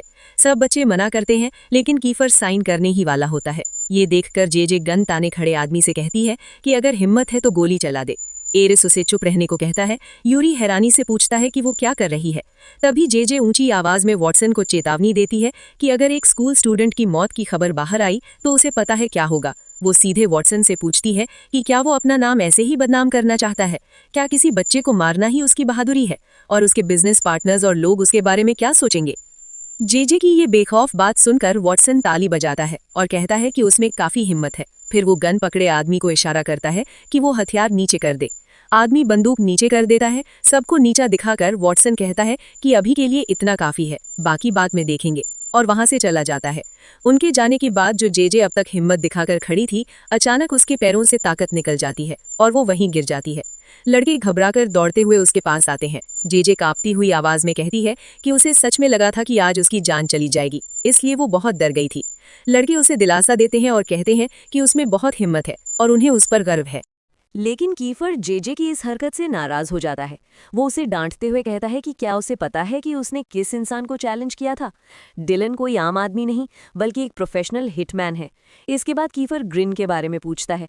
तभी उसकी आवाज़ सुनते ही ग्रिन दौड़ता हुआ सामने आ जाता है। कीफर तुरंत उसे गले लगा लेता है और फिर जेजे से सख्त लहजे में कहता है कि आगे से वो इस तरह की बेवकूफ़ी दोबारा न करे और कोई भी कदम उठाने से पहले अच्छे से सोचा करे। कीफर की डांट से जेजे का दिल टूट जाता है और वो वो चुप हो जाती है। तब डेविड उसे समझाता है कि कीफर असल में बहुत परेशान था, इसलिए वो गुस्से में ऐसा बोल गया। वो उसे भरोसा दिलाता है कि कीफर उसके लिए चिंतित था, इसलिए उसे बुरा नहीं मानना चाहिए। उसी रात सियन और जेजे साथ बैठकर आइसक्रीम खाते हुए उस नए फ्लैट को देख रहे होते हैं जहां सियन शिफ्ट होने वाला है। तभी कीफर के लगातार मैसेज आने लगते हैं, लेकिन जेजे उन्हें इग्नोर कर देती है। सियन मजाक में पूछता है कि क्या दोनों के बीच कोई लव फाइट चल रही है। जेजे कहती है कि वे लवर्स नहीं है। सियन मुस्कुराकर जवाब देता है कि ठीक है, लव नहीं है, लेकिन लड़ाई तो साफ दिख रही है। जेजे कहती है कि अभी उसका कीफर से बात करने का मन नहीं है। थोड़ी देर पहले उसे लगा था कि वो मर जाएगी और अब कीफर ने उसे थैंक यू कहने की जगह डांट दिया। इसी बीच सियन के फोन पर एक मैसेज आता है। वो देखता है कि मैसेज कीफर का है। वो जेजे को बताता है कि अगर वो 5 मिनट में नहीं आई तो कीफर एंजेलो से बात करेगा। ये सुनकर जेजे घबरा जाती है और तुरंत घर की ओर भागती है। जेजे के घर पहुंचने पर पता चलता है कि कीफर पहले से वहां मौजूद है। दोनों बाहर जाते हैं और कार में बैठते हैं। कीफर कहता है कि वो जानता है कि जेजे नाराज है। जेजे गुस्से में कहती है कि अगर वो नाराज है तो शुरुआत कीफर को ही करनी चाहिए। कीफर पूछता है कि उसे क्या कहना चाहिए। झुंझलाकर जेजे कहती है कि उसे माफी मांगनी चाहिए। कीफर कहता है कि उसे पता है कि उसने जेजे को दुख पहुंचाया है, लेकिन जेजे ने भी जो किया वो गलत था। अगर डिलन कुछ कर देता तो क्या होता। वो कहता है कि उसने पहले ही अपनी जान जोखिम में डाल दी थी, फिर भी उसे कोई क्रेडिट नहीं मिला। उसे लगता है कि उसने पेपर्स पर साइन न करवाकर गलती कर दी। ये सुनकर कीफर मुस्कुराता है और कहता है कि जेजे ने अभी 3 गलत शब्द बोले हैं। जेजे कहती है कि वो अभी भी बहुत गुस्से में है और मजाक के मूड में नहीं है। जवाब में कीफर मुस्कुराकर कहता है कि आज जेजे जीत गई।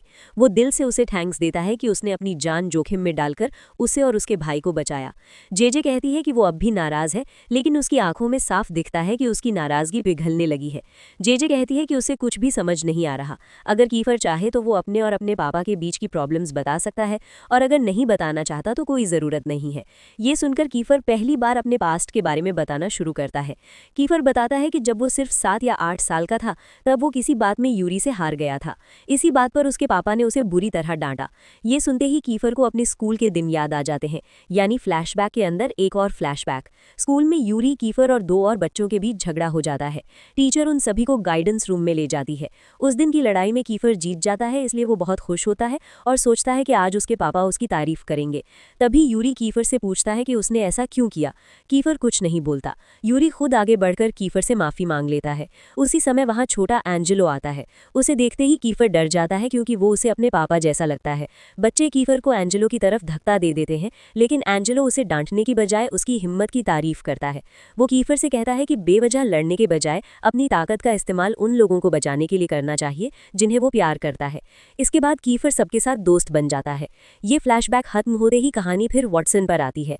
वो कीफर की माँ को एक पेपर दिखाकर चोरी का इल्जाम लगाता है और उसे मारता है। वॉटसन के लिए हमेशा सिर्फ पैसा ही सबसे ज्यादा मायने रखता है। वो बार बार कीफर की माँ पर झूठे आरोप लगाकर उसे पीटता है। सिर्फ माँ ही नहीं बल्कि बच्चों पर भी हाथ उठाता है। अगले दिन यूरी कीफर के चेहरे पर चोट के निशान देखकर पूछता है कि क्या उसके पापा ने उसे मारा है। कीफर जवाब देता है कि हाँ, और उसकी माँ कहती है कि वे जल्द ही वॉटसन को छोड़कर चले जाएंगे।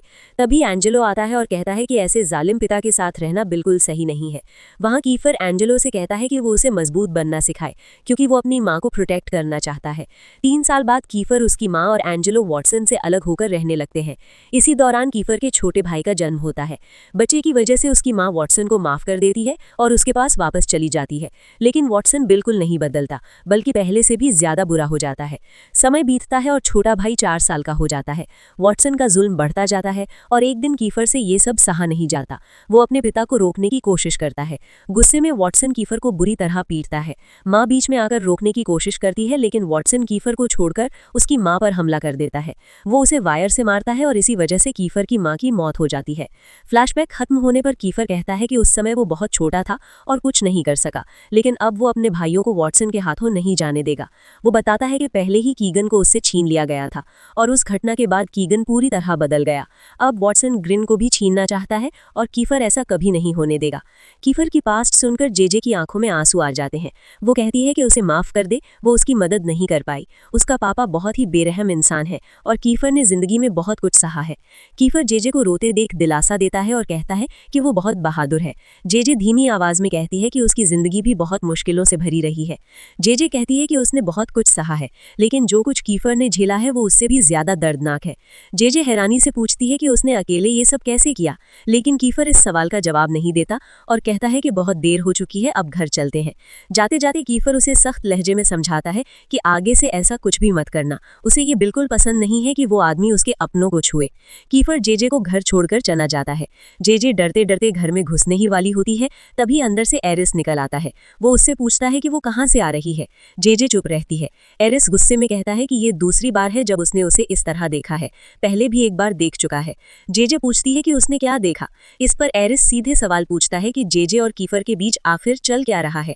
वो कहता है कि अगर जेजे सच नहीं बताएगी तो वो ये सब एंजेलो को बता देगा। डर के मारे जेजे कहती है कि उसे खुद नहीं पता कि उनके बीच क्या है, लेकिन इतना जरूर जानती है कि वे दोनों एक दूसरे को पसंद करते हैं। ये सुनकर एरिस हंसता है और कहता है कि क्या वो सच में ये सब मानती है। उसके मुताबिक कीफर उसे धोखा दे रहा है और सिर्फ उसका इस्तेमाल करके उसके करीब आना चाहता है। जेजे कहती है कि वो एरिस की बातों पर यकीन नहीं करती। तभी एरिस पूछता है कि कीफर ने उससे क्या कहा था। क्या उसने कहा था I love you to infinity and beyond. एरिस बिल्कुल वही शब्द दोहराता है जो कीफर ने जेजे से कहे थे। ये सुनकर जेजे को गहरा झटका लगता है। एरिस कहता है कि उसने जानबूझकर एक भी वर्ड्स नहीं बदला, क्योंकि कीफर ने यही बातें सब लड़कियों से कही हैं। ये सुनते ही जेजे की आंखों से आंसू बहने लगते हैं। एरिस बस इतना कहकर वहां से चला जाता है कि यही लाइंस वो हर किसी से कहता है। एपिसोड 5 में हम देखते हैं कि जेजे एरिस की बात सुनने के बाद सोच रही होती है कि क्या कीफर सच में मुझे प्यार करता है या फिर मुझे बेवकूफ़ बना रहा है। क्या कीफर के ऊपर मैं ट्रस्ट करूं? तो फिर सोचती है नहीं कीफर मेरे साथ ऐसा नहीं कर सकता, वो मुझे सच में प्यार करता है। और कीफर को मैसेज करके बताती है कि एरिस को हमारे रिलेशनशिप्स के बारे में पता है। तभी कीफर उसे कॉल करता है और बहुत प्यार से पूछता है, जेजे तुम रो रही हो, क्या एरिस ने तुम्हें कुछ बोला? तो जेजे मना कर देती है, नहीं ऐसा कुछ नहीं है। तो कीफर उसे बोलता है कि जेजे मैं तुम्हारे लिए किसी के साथ भी फाइट कर सकता हूँ, चाहे वो एरिस हो या फिर एंजेलो, मैं तुम्हारे साथ हूँ जे। अगर मुझे अपना प्यार प्रूव करने के लिए तुम्हारी फैमिली के किसी के साथ भी फेस टू फेस लड़ना पड़े तो मैं करूँगा। ये सुनकर जेजे स्माइल करती है और थैंक यू कहती है। तो कीफर बोलता है तुम्हें और कुछ कहना चाहिए था। कहकर वो फिर से वही लाइन कहता है, I love you J to infinity and beyond. तो जेजे चुप हो जाती है और बोलती है कि कीफर क्या तुम ये लाइन चेंज कर सकते हो? तो कीफर बोलता है ठीक है। फिर बोलता है आई लव यू जेजे जब तक साइंटिस्ट्स इस यूनिवर्स का एंड ना खोज पाएं। तो जेजे स्माइल करती है और आई लव यू कीफर कहने वाली होती है कि तभी सियान उठता है कि जेजे मुझे पता है कि मैं हैंडसम हूँ, कीफर को बोलने की ज़रूरत नहीं है कि तुम एक्चुअली मुझे लाइक करती हो। तो जेजे उसे मारने लगती है। तो सियान ड्रामा करते हुए बोलता है कि मॉम ने बोली कि घर रेडी है, मैं कल चला जाऊँगा। ये सुनकर जेजे थोड़ी सैड होती है और बोलती है मुझे अपने घर में इनवाइट करोगे ना? तो सियान फिर से मजाक में बोलता है हाँ श्योर, वैसे भी तो तुम मेरे हेल्पर के लिए अप्लाई करने वाली हो। तो जेजे फिर से मारने लगती है। तो कीफर बोलता है कि नहीं, तुम जब आओगी मैं तुम्हारे सारे काम करूँगा। उसके बाद जेजे सो जाती है। नेक्स्ट मॉर्निंग जब जेजे स्कूल जा रही होती है, एरिस सार्कास्टिकली बोलता है जेजे तुम ब्यूटीफुल हो क्योंकि यूरी के साथ तुम्हारी एंगेजमेंट हुई है, फिर भी कीफर तुम्हारे पास है। ये कहकर वो चला जाता है। तो जेजे सोचती है कि मुझे यूरी को सब बता देना चाहिए, लेकिन जब जेजे स्कूल पहुंचती है यूरी मैसेज करता है कि मैं आज स्कूल नहीं जा पाऊंगा, मुझे फीवर है, तुम अपना ख्याल रखना। तो जेजे चिढ़कर बोलती है क्या टाइमिंग है?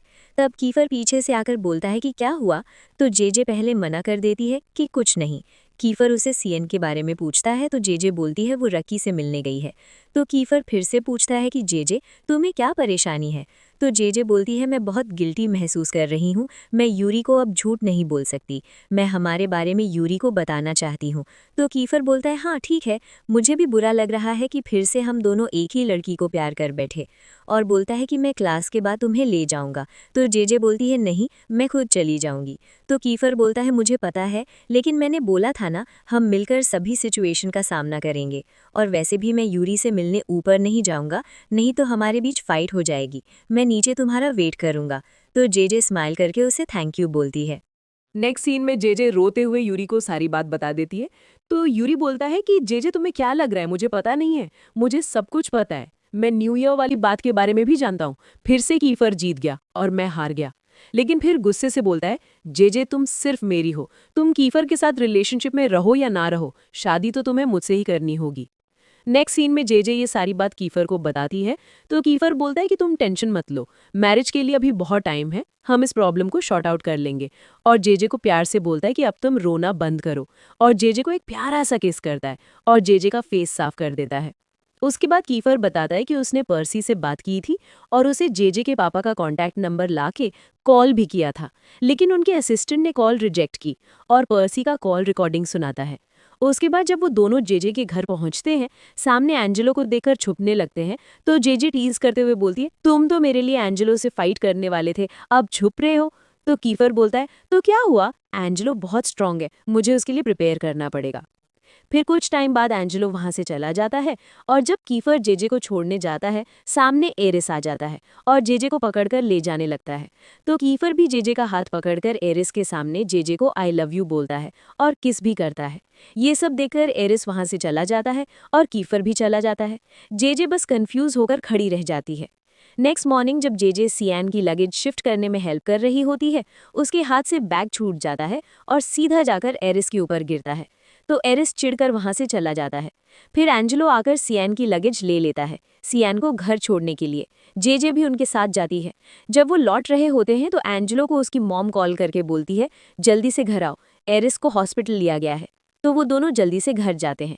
नेक्स्ट डे जेजे को पता चलता है कि एरिस की लंग्स में कुछ प्रॉब्लम है और वो ये बात कीफर को बताती है। तो कीफर जेजे का हाथ पकड़कर बोलता है कि वो एरिस है, उसको कुछ नहीं होगा, वो ठीक हो जाएगा। और ये बात सियान देख लेता है और हमारी तरफ बोलता है कि वाओ सो स्वीट, और चिल्लाकर बोलता है कि देखो जेजे कैसे ब्लश कर रही है। तभी टीचर आ जाती है और सब क्लास करने लगते हैं। क्लास में कीफर जेजे को फिर से टीज करने लगता है, तो जेजे उठकर बाहर जाने के लिए पूछती है। तभी कीफर उसका हाथ पकड़कर अपने साथ बैठा लेता है। तो मैम बोलती हैं कि मिस्टर वॉटसन और मिसेस मारियानो ये क्या चल रहा है। तो कीफर बोलता है कि मैम मिसेस मारियानो नहीं, मिसेस वॉटसन। ये सुनकर सब लोग चिल्लाने लगते हैं। तो मैम गुस्से में बोलती हैं कि प्रॉपर्ली बिहेव करो और कीफर से सवाल पूछती हैं, लेकिन कीफर यहाँ पर बहुत अच्छे से आंसर दे देता है।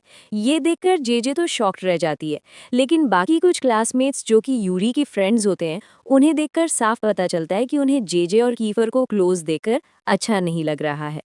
नेक्स्ट सीन में लंच के टाइम सब खाना ले रहे होते हैं, तभी कीफर आकर सबके सामने जेजे को देखकर टीज करते हुए बोलता है कि you are my wife, my life and my everything, और ये कहकर जेजे को प्यार से देखने लगता है। तो जेजे बस देखती रह जाती है। ये सब सुनकर सब बहुत चिल्लाते हैं और बोलते हैं कि खाने में तो बहुत सॉल्ट है, पर फिर भी यहाँ इतनी स्वीटनेस है कि चारों तरफ चींटियां ही हैं। ये सब सुनकर जेजे चिढ़कर अकेली छत में चली जाती है और वहां पर बाकी क्लासमेट्स को देकर खाने के लिए पूछती है, लेकिन वो लोग साफ साफ पूछते हैं कि जेजे क्या तुम्हारे और कीफर के बीच में कुछ चल रहा है। तो जेजे मना करती है। तो वो लोग बोलते हैं कि तुम बहुत बड़ी गलती कर रही हो अगर तुम कीफर को चूज कर रही हो, यूरी तुम्हारे लिए ज्यादा ठीक रहेगा, कीफर सिर्फ तुम्हें हर्ट करेगा।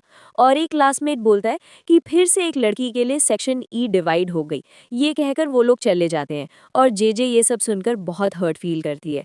नेक्स्ट सीन में एंजेलो जेजे को यूरी के पेरेंट्स से मिलने ले जाता है और यहाँ पर उनकी मैरिज डेट को लेकर डिस्कशन होती है और सब लोग जेजे की बर्थडे डेट को फिक्स करते हैं, जो कि बस कुछ महीने बाद है।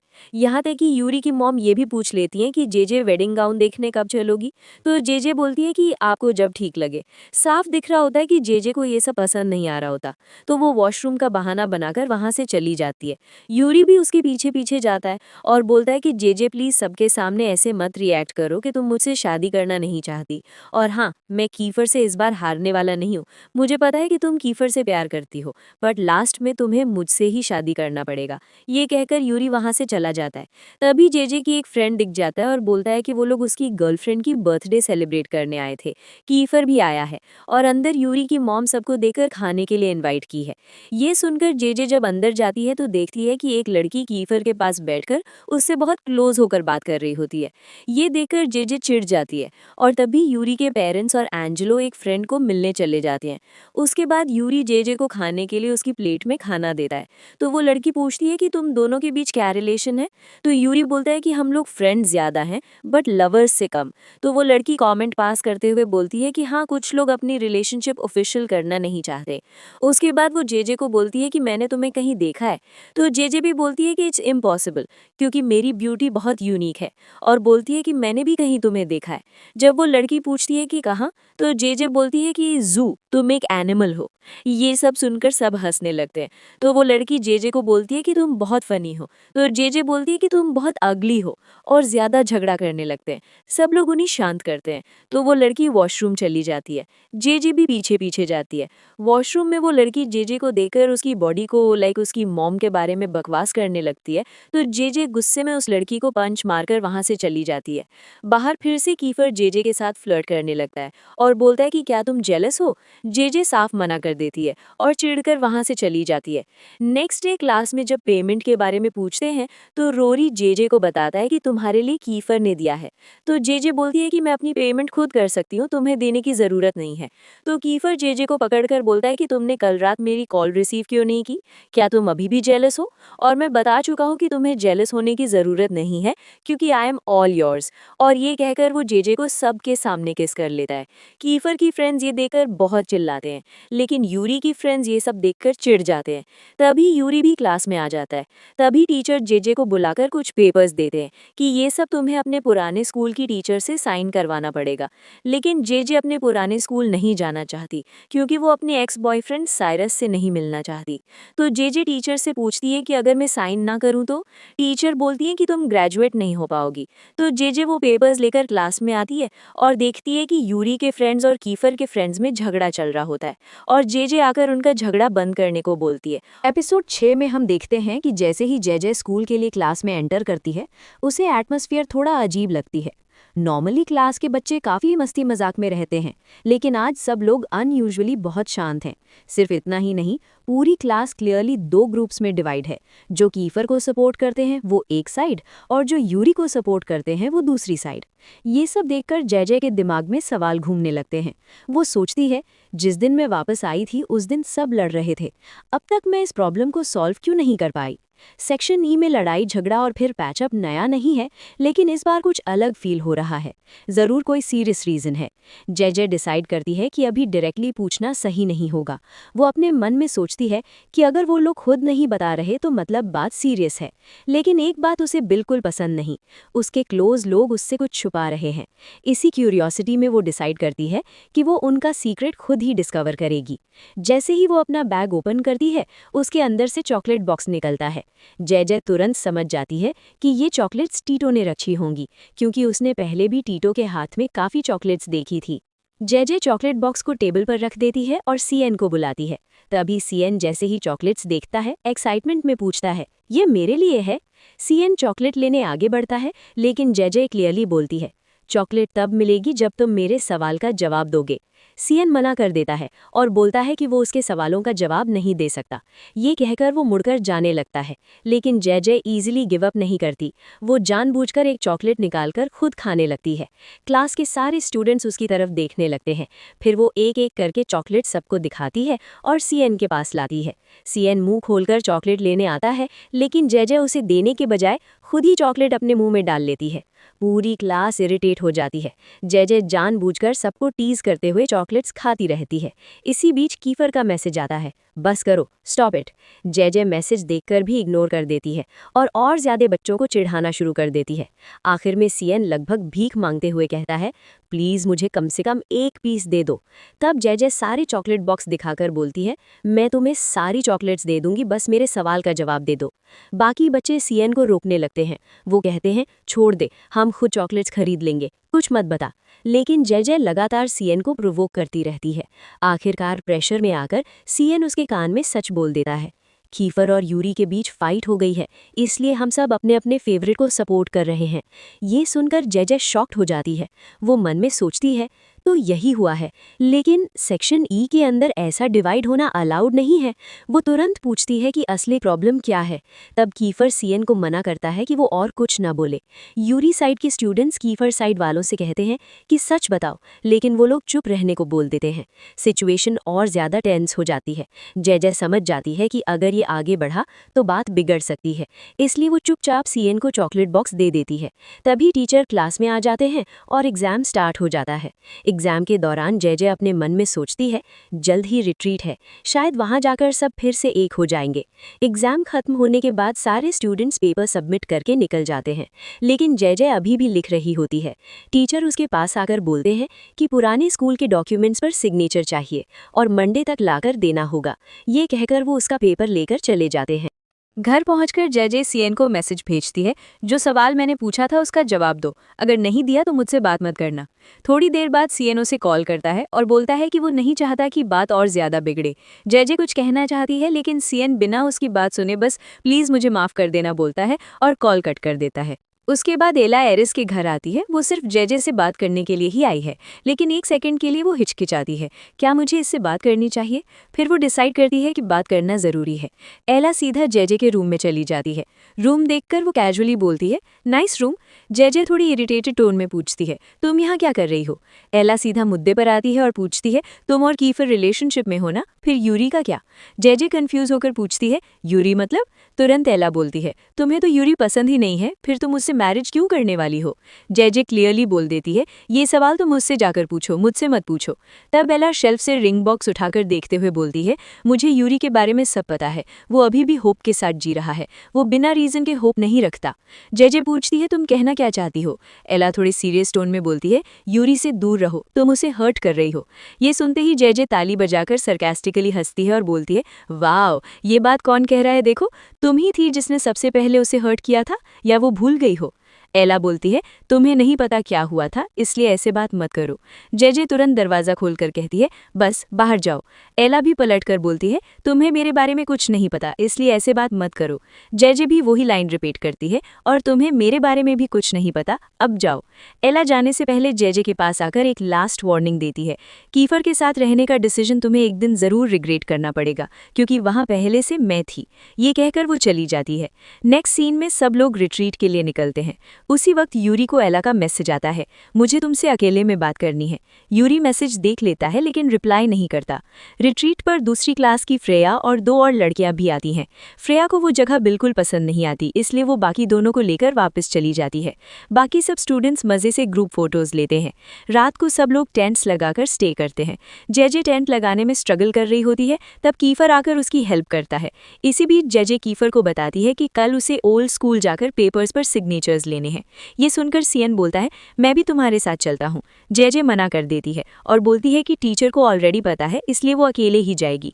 कीफर थोड़ा स्ट्रिक्ट होकर कहता है, जिद मत करो जेजे, अगर कोई प्रॉब्लम हो गई तो मैं तुम्हारे साथ आऊंगा। तब यूरी भी आकर कहता है, मैं भी चलूंगा।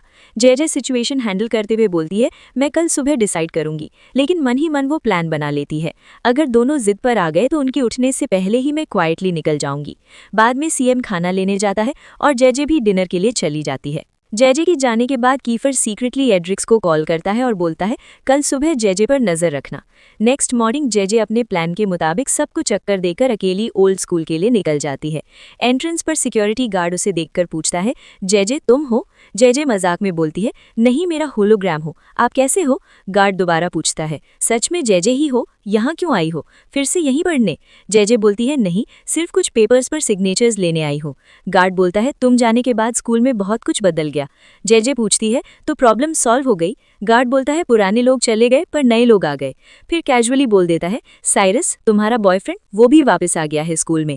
ये सुनते ही जेजे का चेहरा बिल्कुल बदल जाता है। मन ही मन वो सोचती है, इन्हें अभी तक पता है कि साइरस मेरा बॉयफ्रेंड था। वो तुरंत बोलती है, अब वो मेरा बॉयफ्रेंड नहीं है। गार्ड थोड़ा रिलीव्ड होकर बोलता है, अच्छा है, जाओ सिग्नेचर्स ले लो। जेजे जाने से पहले गार्ड से बोलती है, सर पहले मैंने जो आपसे बदतमीजी की थी उसके लिए सॉरी।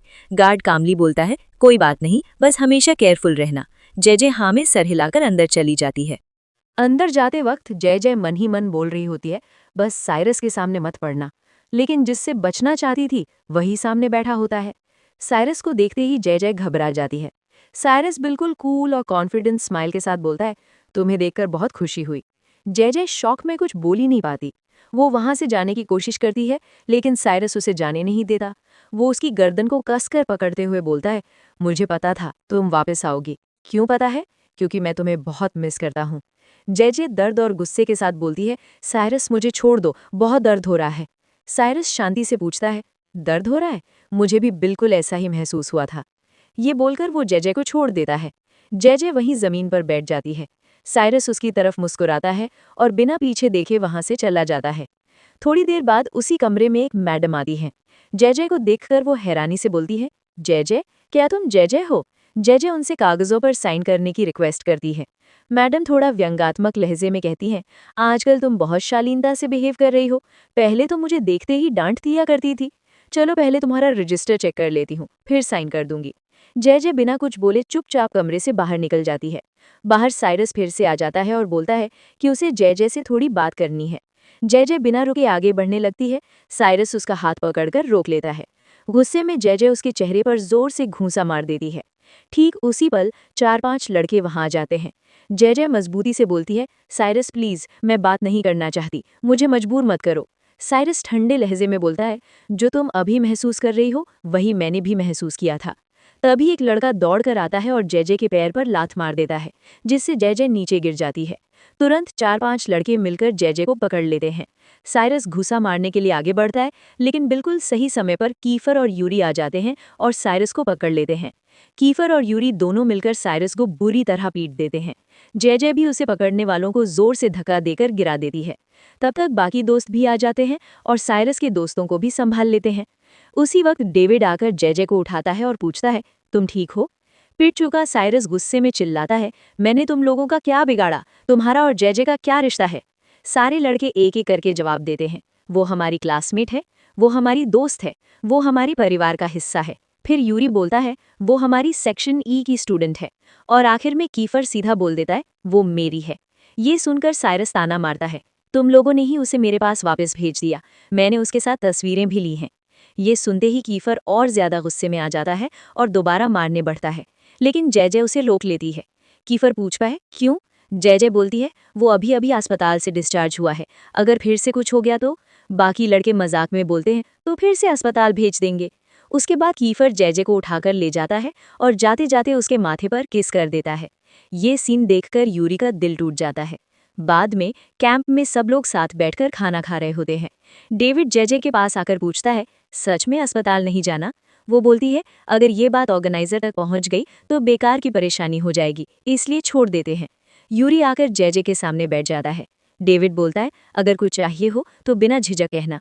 इसके बाद कीफर जय के लिए खाना लाता है और यूरी के बिल्कुल पास बैठ जाता है। जय बोलती है कि उसे भूख नहीं है। कीफर सख्ती लहजे में कहता है, अगर तुम नहीं खाओगी तो मैं तुम्हें अस्पताल ले जाऊंगा। और डेविड को घूरकर देखता है तो डेविड चुपचाप वहां से चला जाता है। कीफर जय के पास बैठकर कहता है, आज के बाद तुम कहीं भी अकेली नहीं जाओगी, हमेशा किसी न किसी को साथ लेकर जाओगी।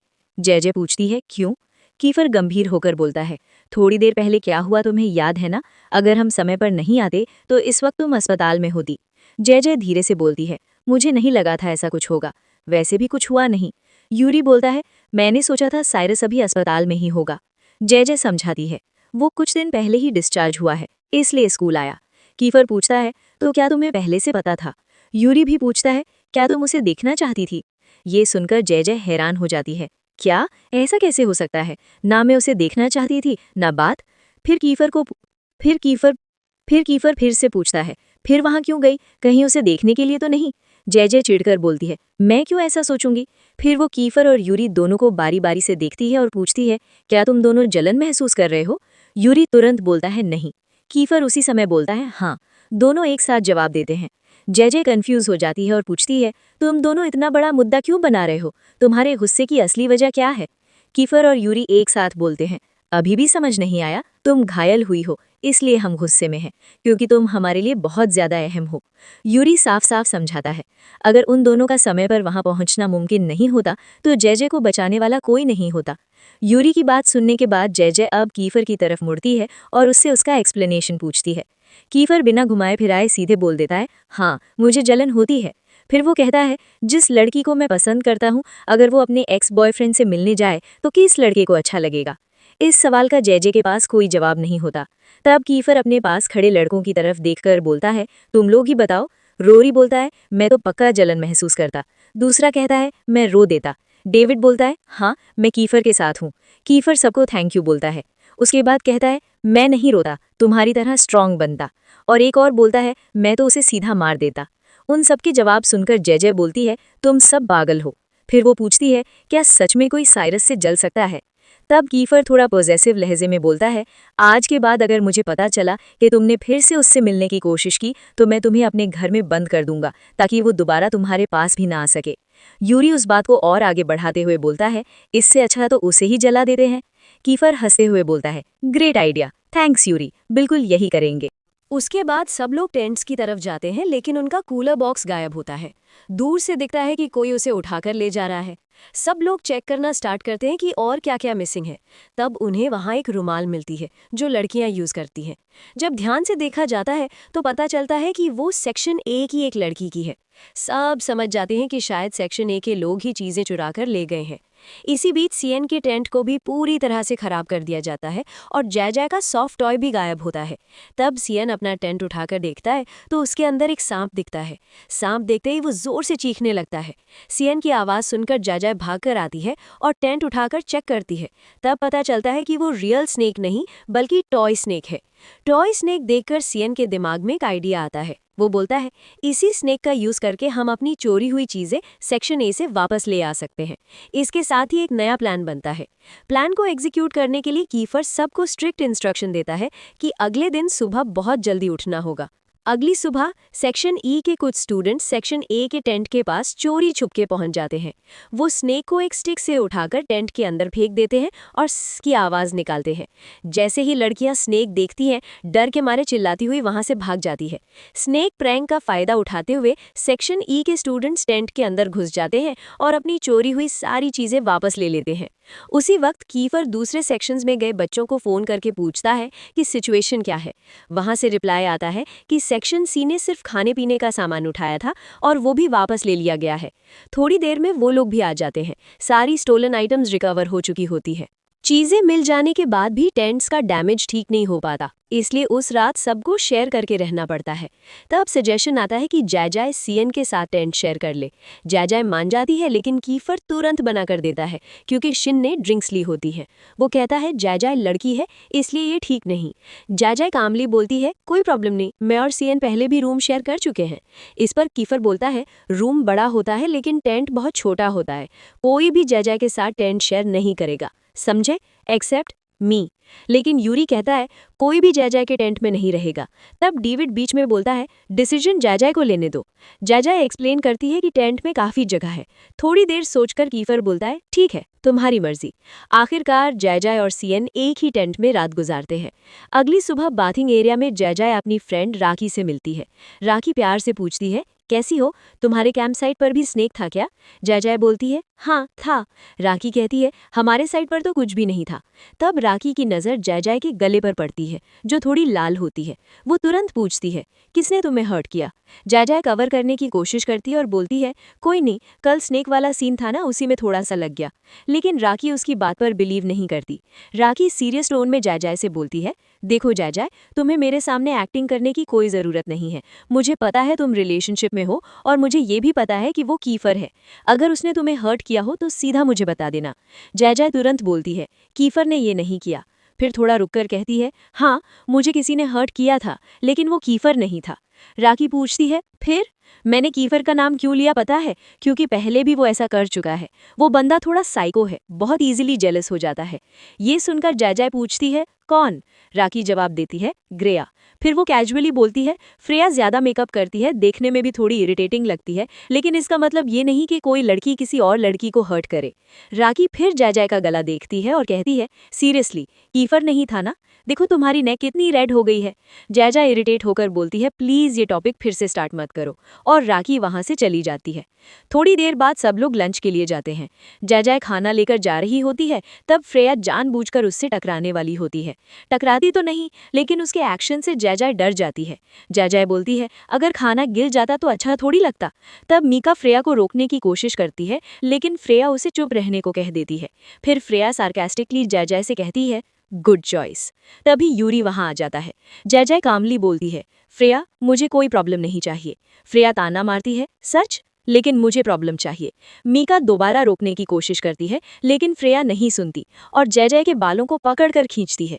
ये देखकर यूरी गुस्से में बोलता है, फ्रेया बस करो।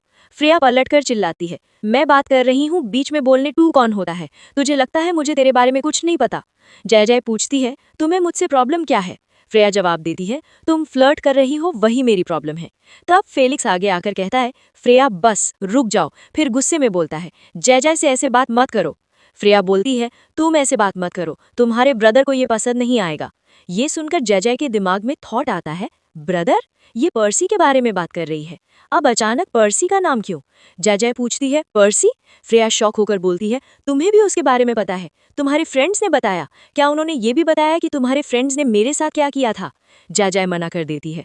फ्रेया बोलती है, मैं नहीं चाहती ना कि बाकी लोग ये सब सुने। मुझे बस ये देखना है कि जब तुम्हें सच पता चलेगा तुम्हारा रिएक्शन क्या होगा। ये कहकर फ्रेया वहां से चली जाती है। जय कंफ्यूज्ड होकर वहां खड़े लोगों से पूछती है, ये सब क्या था? तब कीफर टॉपिक अवॉइड करते हुए बोलता है, हम सब थके हुए हैं और बहुत भूख भी लगी है, इस बारे में बाद में बात करते हैं। जय पूछती है, अभी क्यों नहीं? यूरी भी कहता है, बाद में। जय फ्रस्ट्रेटेड होकर पूछती है, तुम दोनों बात करने से बच क्यों रहे हो? कीफर जवाब देता है, क्योंकि वो एक गलती थी, हमारी गलती। तुम क्यों वो सब जानना चाहती हो? इस पर जय का पेशेंस टूट जाता है। वो गुस्से में बोलती है, मैं कौन हूँ तुम लोगों के बारे में पूछने वाली? मैं कौन हूँ तुम लोगों के लिए वरी करने वाली? छोड़ो मुझे। और वो वहां से चली जाती है।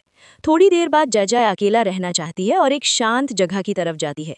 दूर से उसे एक लड़की बैठी हुई दिखती है। जब पास जाकर देखती है तो वो फ्रेया होती है, रो रही होती है। जय उसके पास जाकर आवाज देती है। फ्रेया उसे देखकर कहती है, फिर से तुम्हें क्या चाहिए? जय चुप रहती है। फ्रेया बोलती है, अगर थोड़ी देर पहले वाली बात पे आर्ग्यू करने आई हो तो प्लीज जाओ, अभी मेरा मूड नहीं है। जय उसके पास बैठ जाती है और सॉफ्टली कहती है, तुमने थोड़ी देर पहले जो कहा था ना, मुझे बिल्कुल समझ नहीं आया। फ्रेया बोलती है, मुझे लगा तुम्हारे फ्रेंड्स ने तुम्हें बताया होगा। जय नामे सिर हिलाती है। तब फ्रेया अपना दिल खोलती है। वो बोलती है, पर्सी के मरने के बाद सबसे पहले यूरी ही था जिसने मुझे अप्रोच किया। वो मेरे साथ था, मुझे सपोर्ट करता था, मैं भी उसे जेन्युइनली पसंद करती थी। लेकिन बाकी लड़कों की तरह उसने भी मुझसे जो चाहिए था वो ले लिया और फिर छोड़ दिया। फ्रेया बोलती रहती है, उसके बाद कीफर आया। भले कुछ लोग जानते थे, पर हम रिलेशनशिप में थे। मुझे लगा मेरी लाइफ फिर से सही हो रही है। वो मुझे क्वीन की तरह ट्रीट करता था, मुझे प्रोटेक्ट करता था। लेकिन जैसे ही उसे पता चला कि मैं अभी भी यूरी को पसंद करती हूँ, सब कुछ बदल गया। वो जेलस हो गया और बोला कि उससे बिना पूछे मैं कहीं भी ना जाऊं। फिर पता है मैंने क्या किया? मैं दूसरे लड़कों के साथ घूमने लगी। इस वजह से रोज लड़ाई होती थी। आखिरकार उसने ही ब्रेकअप कर लिया। लेकिन सब लोग मुझे बिच कहते हैं। क्या तुम अभी भी मुझे जज करोगी? ये सब सुनकर जय की आंखें भर आती हैं। वो कहती है, सच ना पता हो तो भी दर्द होता है, लेकिन सच जानने के बाद और ज्यादा दर्द होता है। फ्रेया उठकर जाने लगती है। जय उसे हक करने आगे बढ़ती है, लेकिन फ्रेया गुस्से में मना कर देती है और बोलती है कि मुझे तुम्हारी सिंपैथी नहीं चाहिए। ये कहकर चली जाती। एपिसोड 7 की शुरुआत जय के थॉट से होती है। वो लास्ट एपिसोड वाली बात याद कर रही होती है जहां उसने फ्रेया से बात की थी। जय को रियलाइज होता है कि यूरी और फ्रेया एक दूसरे से प्यार करते थे, लेकिन यूरी ने अपना काम निकलते ही फ्रेया को छोड़ दिया। उसके बाद कीफर ने फ्रेया से प्यार किया, लेकिन उनका रिलेशनशिप बिल्कुल हेल्दी नहीं था। कीफर ने फ्रेया को काफ़ी हर्ट किया और जय को ये बिलीव करना मुश्किल लगता है कि कीफर ऐसा कर सकता है। उसके बाद कुछ बॉयज़ आते हैं। कीफर और यूरी कुछ और लोगों के साथ नहीं होते क्योंकि वो टेंट की सिक्योरिटी में लगे होते हैं। जो बॉयज़ आए होते हैं वो पानी में मस्ती करने जाते हैं। डेविड जय से पूछता है कि क्या उसने फ्रेया से बात की थी। जय बोलती है कि हाँ, बस थोड़ा पहले जो आर्ग्यूमेंट हुआ था उसी के बारे में बात कर रहे थे। जय पानी में नहीं जाती, किनारे बैठ जाती है। तब कुछ बॉयज़ मजाक में जय को पानी में धक्का देने की कोशिश करते हैं। जय मना करती है, लेकिन वो लोग उस पर पानी उछालने लगते हैं। इसी बीच सीएन बोल देता है कि जाके नहा लो, मैं तुम्हें पहले भी नेकेड देख चुका हूँ। ये सुनकर जय शॉक हो जाती है। बाकी बॉयज़ भी सीएन को घूरने लगते हैं। सीएन क्लैरिफाई करता है कि उसने पूरा नहीं देखा, सिर्फ जय की पीठ देखी थी जहां एक बर्थ मार्क है। जय अपनी शर्ट उठाकर दिखाती है, लेकिन वो बर्थ मार्क नहीं बल्कि एक बड़ा बर्न स्कार होता है, जैसे आयरन बॉक्स से जलने का निशान। जय को खुद भी नहीं पता वो स्कार कैसे आया। उसे बस इतना याद होता है कि बचपन में वो अपनी दादी के साथ ट्रीटमेंट के लिए गई थी, पर दादी ने कभी सच नहीं बताया। जेजे इमोशनल हो जाती है। तब सीएन मजाक में बोलता है कि स्कार भी शेप में सुंदर लगता है। सब हंसने लगते हैं और फिर जेजे को भी पानी में खींच लेते हैं। सब लोग एंजॉय करते हैं और सीएन उनकी फोटोज और वीडियोस लेता है। बाद में सब कैंप वापस आते हैं। वहाँ एंजेलो जेजे का वेट कर रहा होता है। गुस्से में पूछता है कि वो इतनी देर कहाँ थी। एंजेलो बताता है कि साइरस के पेरेंट्स का कॉल आया था। साइरस और उसके फ्रेंड्स हॉस्पिटल में एडमिट है। एंजेलो डायरेक्टली जेजे से पूछता है कि क्या उसने कुछ किया। जेजे जवाब देने से हिचकिचाती है। एरीज भी उस पर चिल्लाता है और कहता है कि वो बदल गई है और दूसरों को हर्ट कर रही है। एंजेलो जेजे से सच बताने को कहता है। तभी कीफर आकर बोलता है कि जेजे ने कुछ नहीं किया, सब उसने किया है। कीफर एक्सप्लेन करता है कि जब वो लोग वहां पहुंचे, साइरस पहले ही जेजे को हर्ट कर रहा था, इसलिए उन्होंने अटैक किया। एंजेलो जेजे से पूछता है कि साइरस ने उसे क्यों मारा। जेजे बोलती है बदला लेने के लिए। एंजेलो बात क्लियर होने के बाद दोनों को उनके कैंप साइट पर जाने को कह देता है।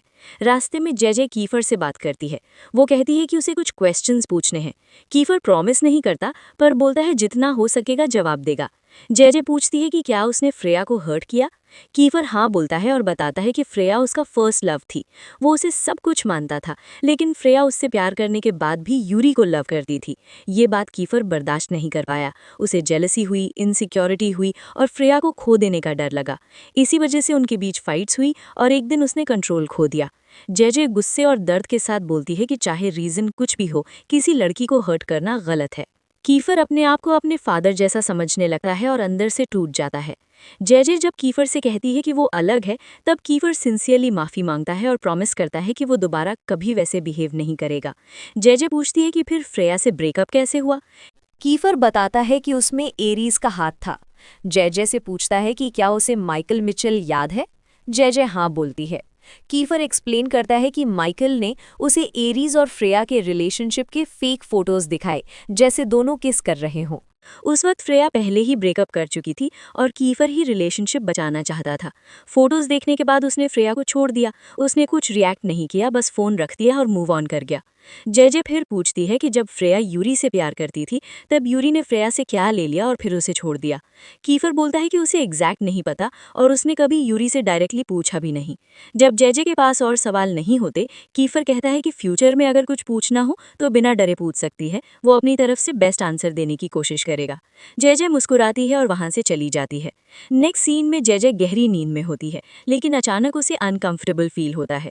आंख खोलकर देखती है तो उसके हाथ बंधे हुए होते हैं। एक साइड यूरी और दूसरी साइड कीफर सो रहे होते हैं।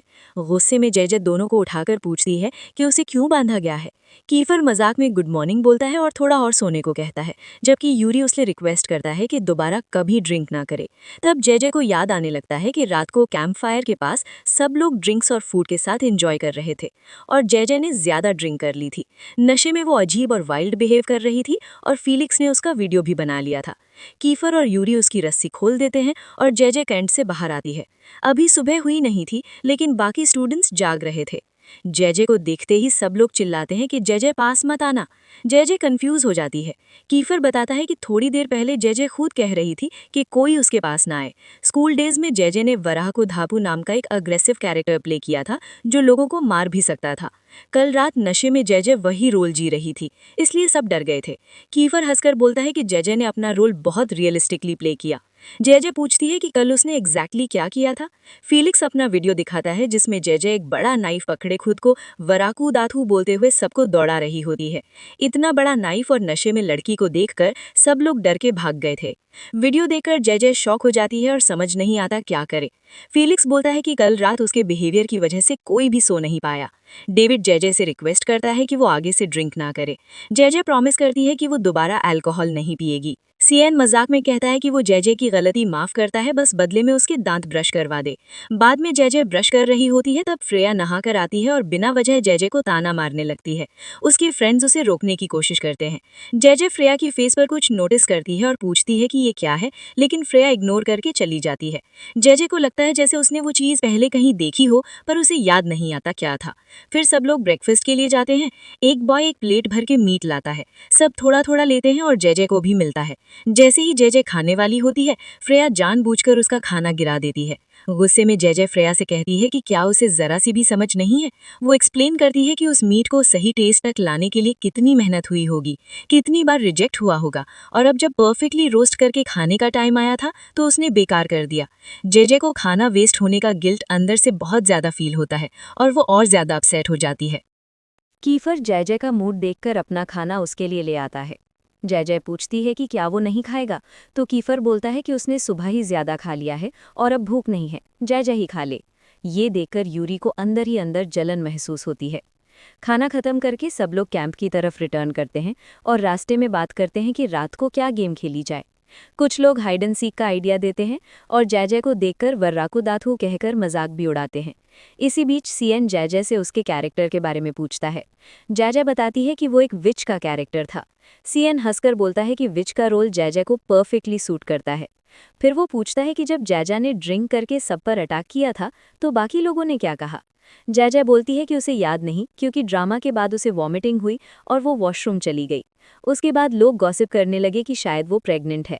ये सुनकर सीएन जोर जोर से हंसने लगता है। जय टॉपिक चेंज करके सीएन के न्यू अपार्टमेंट के बारे में पूछती है। सीएन बताता है कि उसकी नीस अपार्टमेंट क्लीन करके देती है। जय मजाक में बोलती है कि शायद उसे उस पर क्रश है, लेकिन सीएन क्लियर करता है कि वो सिर्फ उसकी बेस्ट फ्रेंड है। तब जय उसे याद दिलाती है कि एक दिन उसने कहा था कि वो चाहे कितना भी बड़ा पाप करे, जय उसे माफ कर देगी। ये सुनकर सीएन का फेस सीरियस हो जाता है। तभी 2 टीचर्स वहां आ जाते हैं और सीएन उनसे एक्टिविटीज़ के लिए रिक्वेस्ट करता है, लेकिन टीचर्स इग्नोर करके चले जाते हैं। उनके जाने के बाद सीएन बोलता है कि रात को ट्रूथ और डेयर खेलेंगे और सब लोगों को गेम के लिए बुला लेता है। जय समझ जाती है कि सीएन कुछ छुपा रहा है। रात को सब ट्रूथ और डेयर खेलते हैं। जय के टर्न पर डेविड मजाक में पूछता है कि अगर कीफर नहीं होता तो वो किसे चूज करती। ये सुनकर कीफर और यूरी दोनों टेंस हो जाते हैं। तभी एक लड़का जय के बैक के स्कार के बारे में पूछ लेता है। ये सुनते ही जय का फेस बदल जाता है। कीफर उससे बोलता है कि जवाब देने की ज़रूरत नहीं है, लेकिन जय खुद बोलना शुरू करती है। जय बताती है कि बचपन में वो हॉस्पिटल में होश में आई थी और उस स्कार का ट्रीटमेंट हुआ था, लेकिन उसे याद नहीं कि वो इंजरी कैसे लगी। उसकी बॉडी पर काफ़ी स्कार्स हैं और उनमें से एक बैक पर भी है। हॉस्पिटल से डिस्चार्ज होने के बाद उसे माँ के पास नहीं बल्कि दादी के पास छोड़ दिया गया। वहाँ उसने अपनी आंट और अंकल को बात करते सुना, जहाँ पता चला कि उसकी माँ के प्रीवियस हस्बैंड्स ने उसे अब्यूज़ किया था। इसी वजह से उसके बॉडी पर इतने स्कार्स हैं। लेकिन जय को ना उन लोगों के चेहरे याद हैं ना नाम। जोश बताता है कि इस कंडीशन को एपिसोडिक एमनीजिया कहते हैं, जिसमें ट्रॉमेटिक मेमोरीज दिमाग से डिलीट हो जाती हैं और फ्यूचर में भी याद नहीं आती। यूरी पूछता है कि क्या जय ने कभी डॉक्टर को दिखाया, तो जय बोलती है कि उसने और दादी ने इस टॉपिक पर दोबारा बात ही नहीं की। जय की कहानी सुनकर सब लोग चुप हो जाते हैं। एटमॉस्फेयर हैवी हो जाता है, इसलिए सीएन गेम कंटिन्यू करने को कहता है। गेम आगे बढ़ता है और यूरी का टर्न आता है। रोरी पूछता है कि उसे जय से प्यार कब हुआ। यूरी बोलता है कि शायद तब जब जय थोड़े दिन पहले क्लास में आई थी। तब जोश अचानक पूछ लेता है कि यूरी और जय की एंगेजमेंट के बारे में सबको कब बताएगा। ये सुनकर सब शॉक हो जाते हैं। एक लड़का कीफर से पूछता है कि वो इतना शांत क्यों है। कीफर कामली बोलता है कि वो एंगेजमेंट सिर्फ जय और यूरी के फैमिलीज के बीच एक अग्रीमेंट है। तब डेविड कीफर से पूछता है कि जब उसे ये सब पता है तो वो जय को इतना हर्ट क्यों कर रहा है। ट्रूथ और डेयर के बीच सडनली बात बिगड़ जाती है। एक लड़का गुस्से में बोल देता है कि हमें बेवकूफ़ मत समझो, मुझे पता है तो छुप के पर्सी के लिए काम कर रही है। ये सुनते ही सब शॉक हो जाते हैं। दूसरे बॉयज़ भी बीच में बोलने लगते हैं और बात बात में झगड़ा शुरू हो जाता है। जय अंदर ही अंदर रिग्रेट फील करती है कि वो नहीं चाहती थी कि सेक्शन ई के बीच इतना बड़ा कॉन्फ्लिक्ट हो। जोश डायरेक्टली जय को ब्लेम करता है और बोलता है कि उसके पास सेक्शन छोड़ने का चांस था, फिर भी वो नहीं गई, इसलिए आज सेक्शन ई टूट रहा है। ये सुनते ही कीफर जोश को पंच मार देता है और सबको वार्निंग देता है कि कोई भी जय से इस तरह बात नहीं करेगा। लेकिन बात यहीं नहीं रुकती। बॉयज़ आपस में मारपीट पर उतर आते हैं। जय चिल्लाती है रुकने के लिए, पर कोई नहीं सुनता। आखिर सर आते हैं, तब जाकर सब शांत होते हैं। रात को जय गहरी नींद में होती है। कीफर आकर उसे हग करके सो जाता है। जय जोश की बात याद करती है और सोचती है कि चांस मिलने के बाद भी वो सेक्शन ई क्यों नहीं छोड़ पाई। खुद उसे भी रीज़न समझ नहीं आता। वो कीफर को देखकर रियलाइज़ करती है कि शायद अब उसे भी कीफर के लिए फीलिंग्स आ रही हैं। वो कीफर को किस करने जाती है। तब कीफर आंख खोलकर कहता है, किस करना है तो कर लो। जय पूछती है, यहाँ क्या कर रहे हो, तो कीफर बोलता है कि बस उसके पास सोने का मन था। दोनों किस करते हैं। तभी उन्हें यूरी की आवाज़ सुनाई देती है, जैसे वो किसी से बात कर रहा हो। दोनों बाहर जाकर देखते हैं। बाहर यूरी और एला बात कर रहे होते हैं। एला पूछती है कि क्या यूरी सच में जय को पसंद करता है। यूरी जवाब दिए बिना जाने लगता है। तब एला उसे रोकती है और सच बोल देती है। वो बताती है कि उसने पहले झूठ बोला था। यूरी की माँ ने उससे मिलकर कहा था कि वो उनकी रिलेशनशिप को एक्सेप्ट नहीं करेगी और एला को यूरी से दूर रहने के लिए प्रेशर डाला। उसे धमकी दी गई थी कि अगर वो अलग नहीं हुई तो उसके फैमिली को कंट्री में रहने का चांस नहीं मिलेगा। एला कहती है कि वो यूरी को सच में पसंद करती थी, कीफर को नहीं, पर फैमिली के डर की वजह से उसने गलत डिसीजन लिया और कीफर को चूज किया। ये सब बात कीफर को पहले से पता थी। यूरी ये सब सुनकर कहता है कि अब वो किसी पर भरोसा नहीं करेगा और चुपचाप वहां से जाने लगता है। एला कहती है कि वो सच बताना चाहती थी, इसलिए सेक्शन ई छोड़कर गई थी और यूरी से बात करने की कोशिश की, पर यूरी ने उसे अवॉइड किया। इसी बीच एरीज वहां आ जाता है और गुस्से में यूरी को मारने जाता है, लेकिन कीफर उसे रोक लेता है। एरीज एला पर चिल्लाता है और याद दिलाता है कि उसने उससे यूरी को भूलने के लिए भीख मांगी थी। एला टूट कर रो पड़ती है और कहती है कि उसका मानना था कि यूरी को सच पता होना चाहिए। एरीज फिर भी अटैक करने जाता है, तब कीफर उसे पंच मार देता है और एरीज गिर जाता है। यूरी कीफर से पूछता है कि क्या उसे सब पता था। कीफर चुप रहता है। यूरी बोलता है कि सच जानते हुए भी छुपाना गलत था। कीफर पूछता है कि वो क्यों बोले। एला बताती है कि यूरी की माँ ने कहा था कि वो यूरी से दूर रहे। ये सुनकर यूरी बिना कुछ बोले वहां से चला जाता है। जय कीफर से कहती है कि एरीज को ऑफिस रूम ले जाओ और खुद यूरी को ढूंढने निकल पड़ती है। तभी बारिश शुरू हो जाती है। यूरी एक छोटी सी झोपड़ी में बैठा होता है, पूरी तरह से इमोशनली ब्रोकन। जय उसके पास जाकर बैठती है, उसे छूती है और रियलाइज करती है कि यूरी को तेज बुखार है। जय यूरी से कहती है कि कैंप चलकर कपड़े चेंज कर ले, लेकिन यूरी मना कर देता है। वो बोलता है कि जैसे उसने अपनी फर्स्ट लव को नहीं छोड़ा, वैसे ही जय को भी नहीं छोड़ेगा और उसके लिए फाइट करेगा। ये सुनकर जय कंफ्यूज हो जाती है।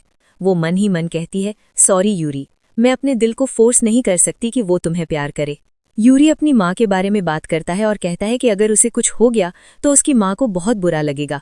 वो अपनी फैमिली बैकग्राउंड एक्सप्लेन करता है, कैसे वो जापान के एक पावरफुल पॉलिटिकल फैमिली से बिलोंग करता है, जहां उनका बिजनेस, आइलैंड और स्ट्रॉन्ग रेपुटेशन है। उसकी माँ हाफ फिलिपिनो होने की वजह से फैमिली में एक्सेप्ट नहीं हुई। प्रेगनेंसी के चांसेस कम होने के बाद भी जब यूरी पैदा हुआ तो उसे फैमिली का लकी चार्म माना गया और एक प्रिंस की तरह पाला गया।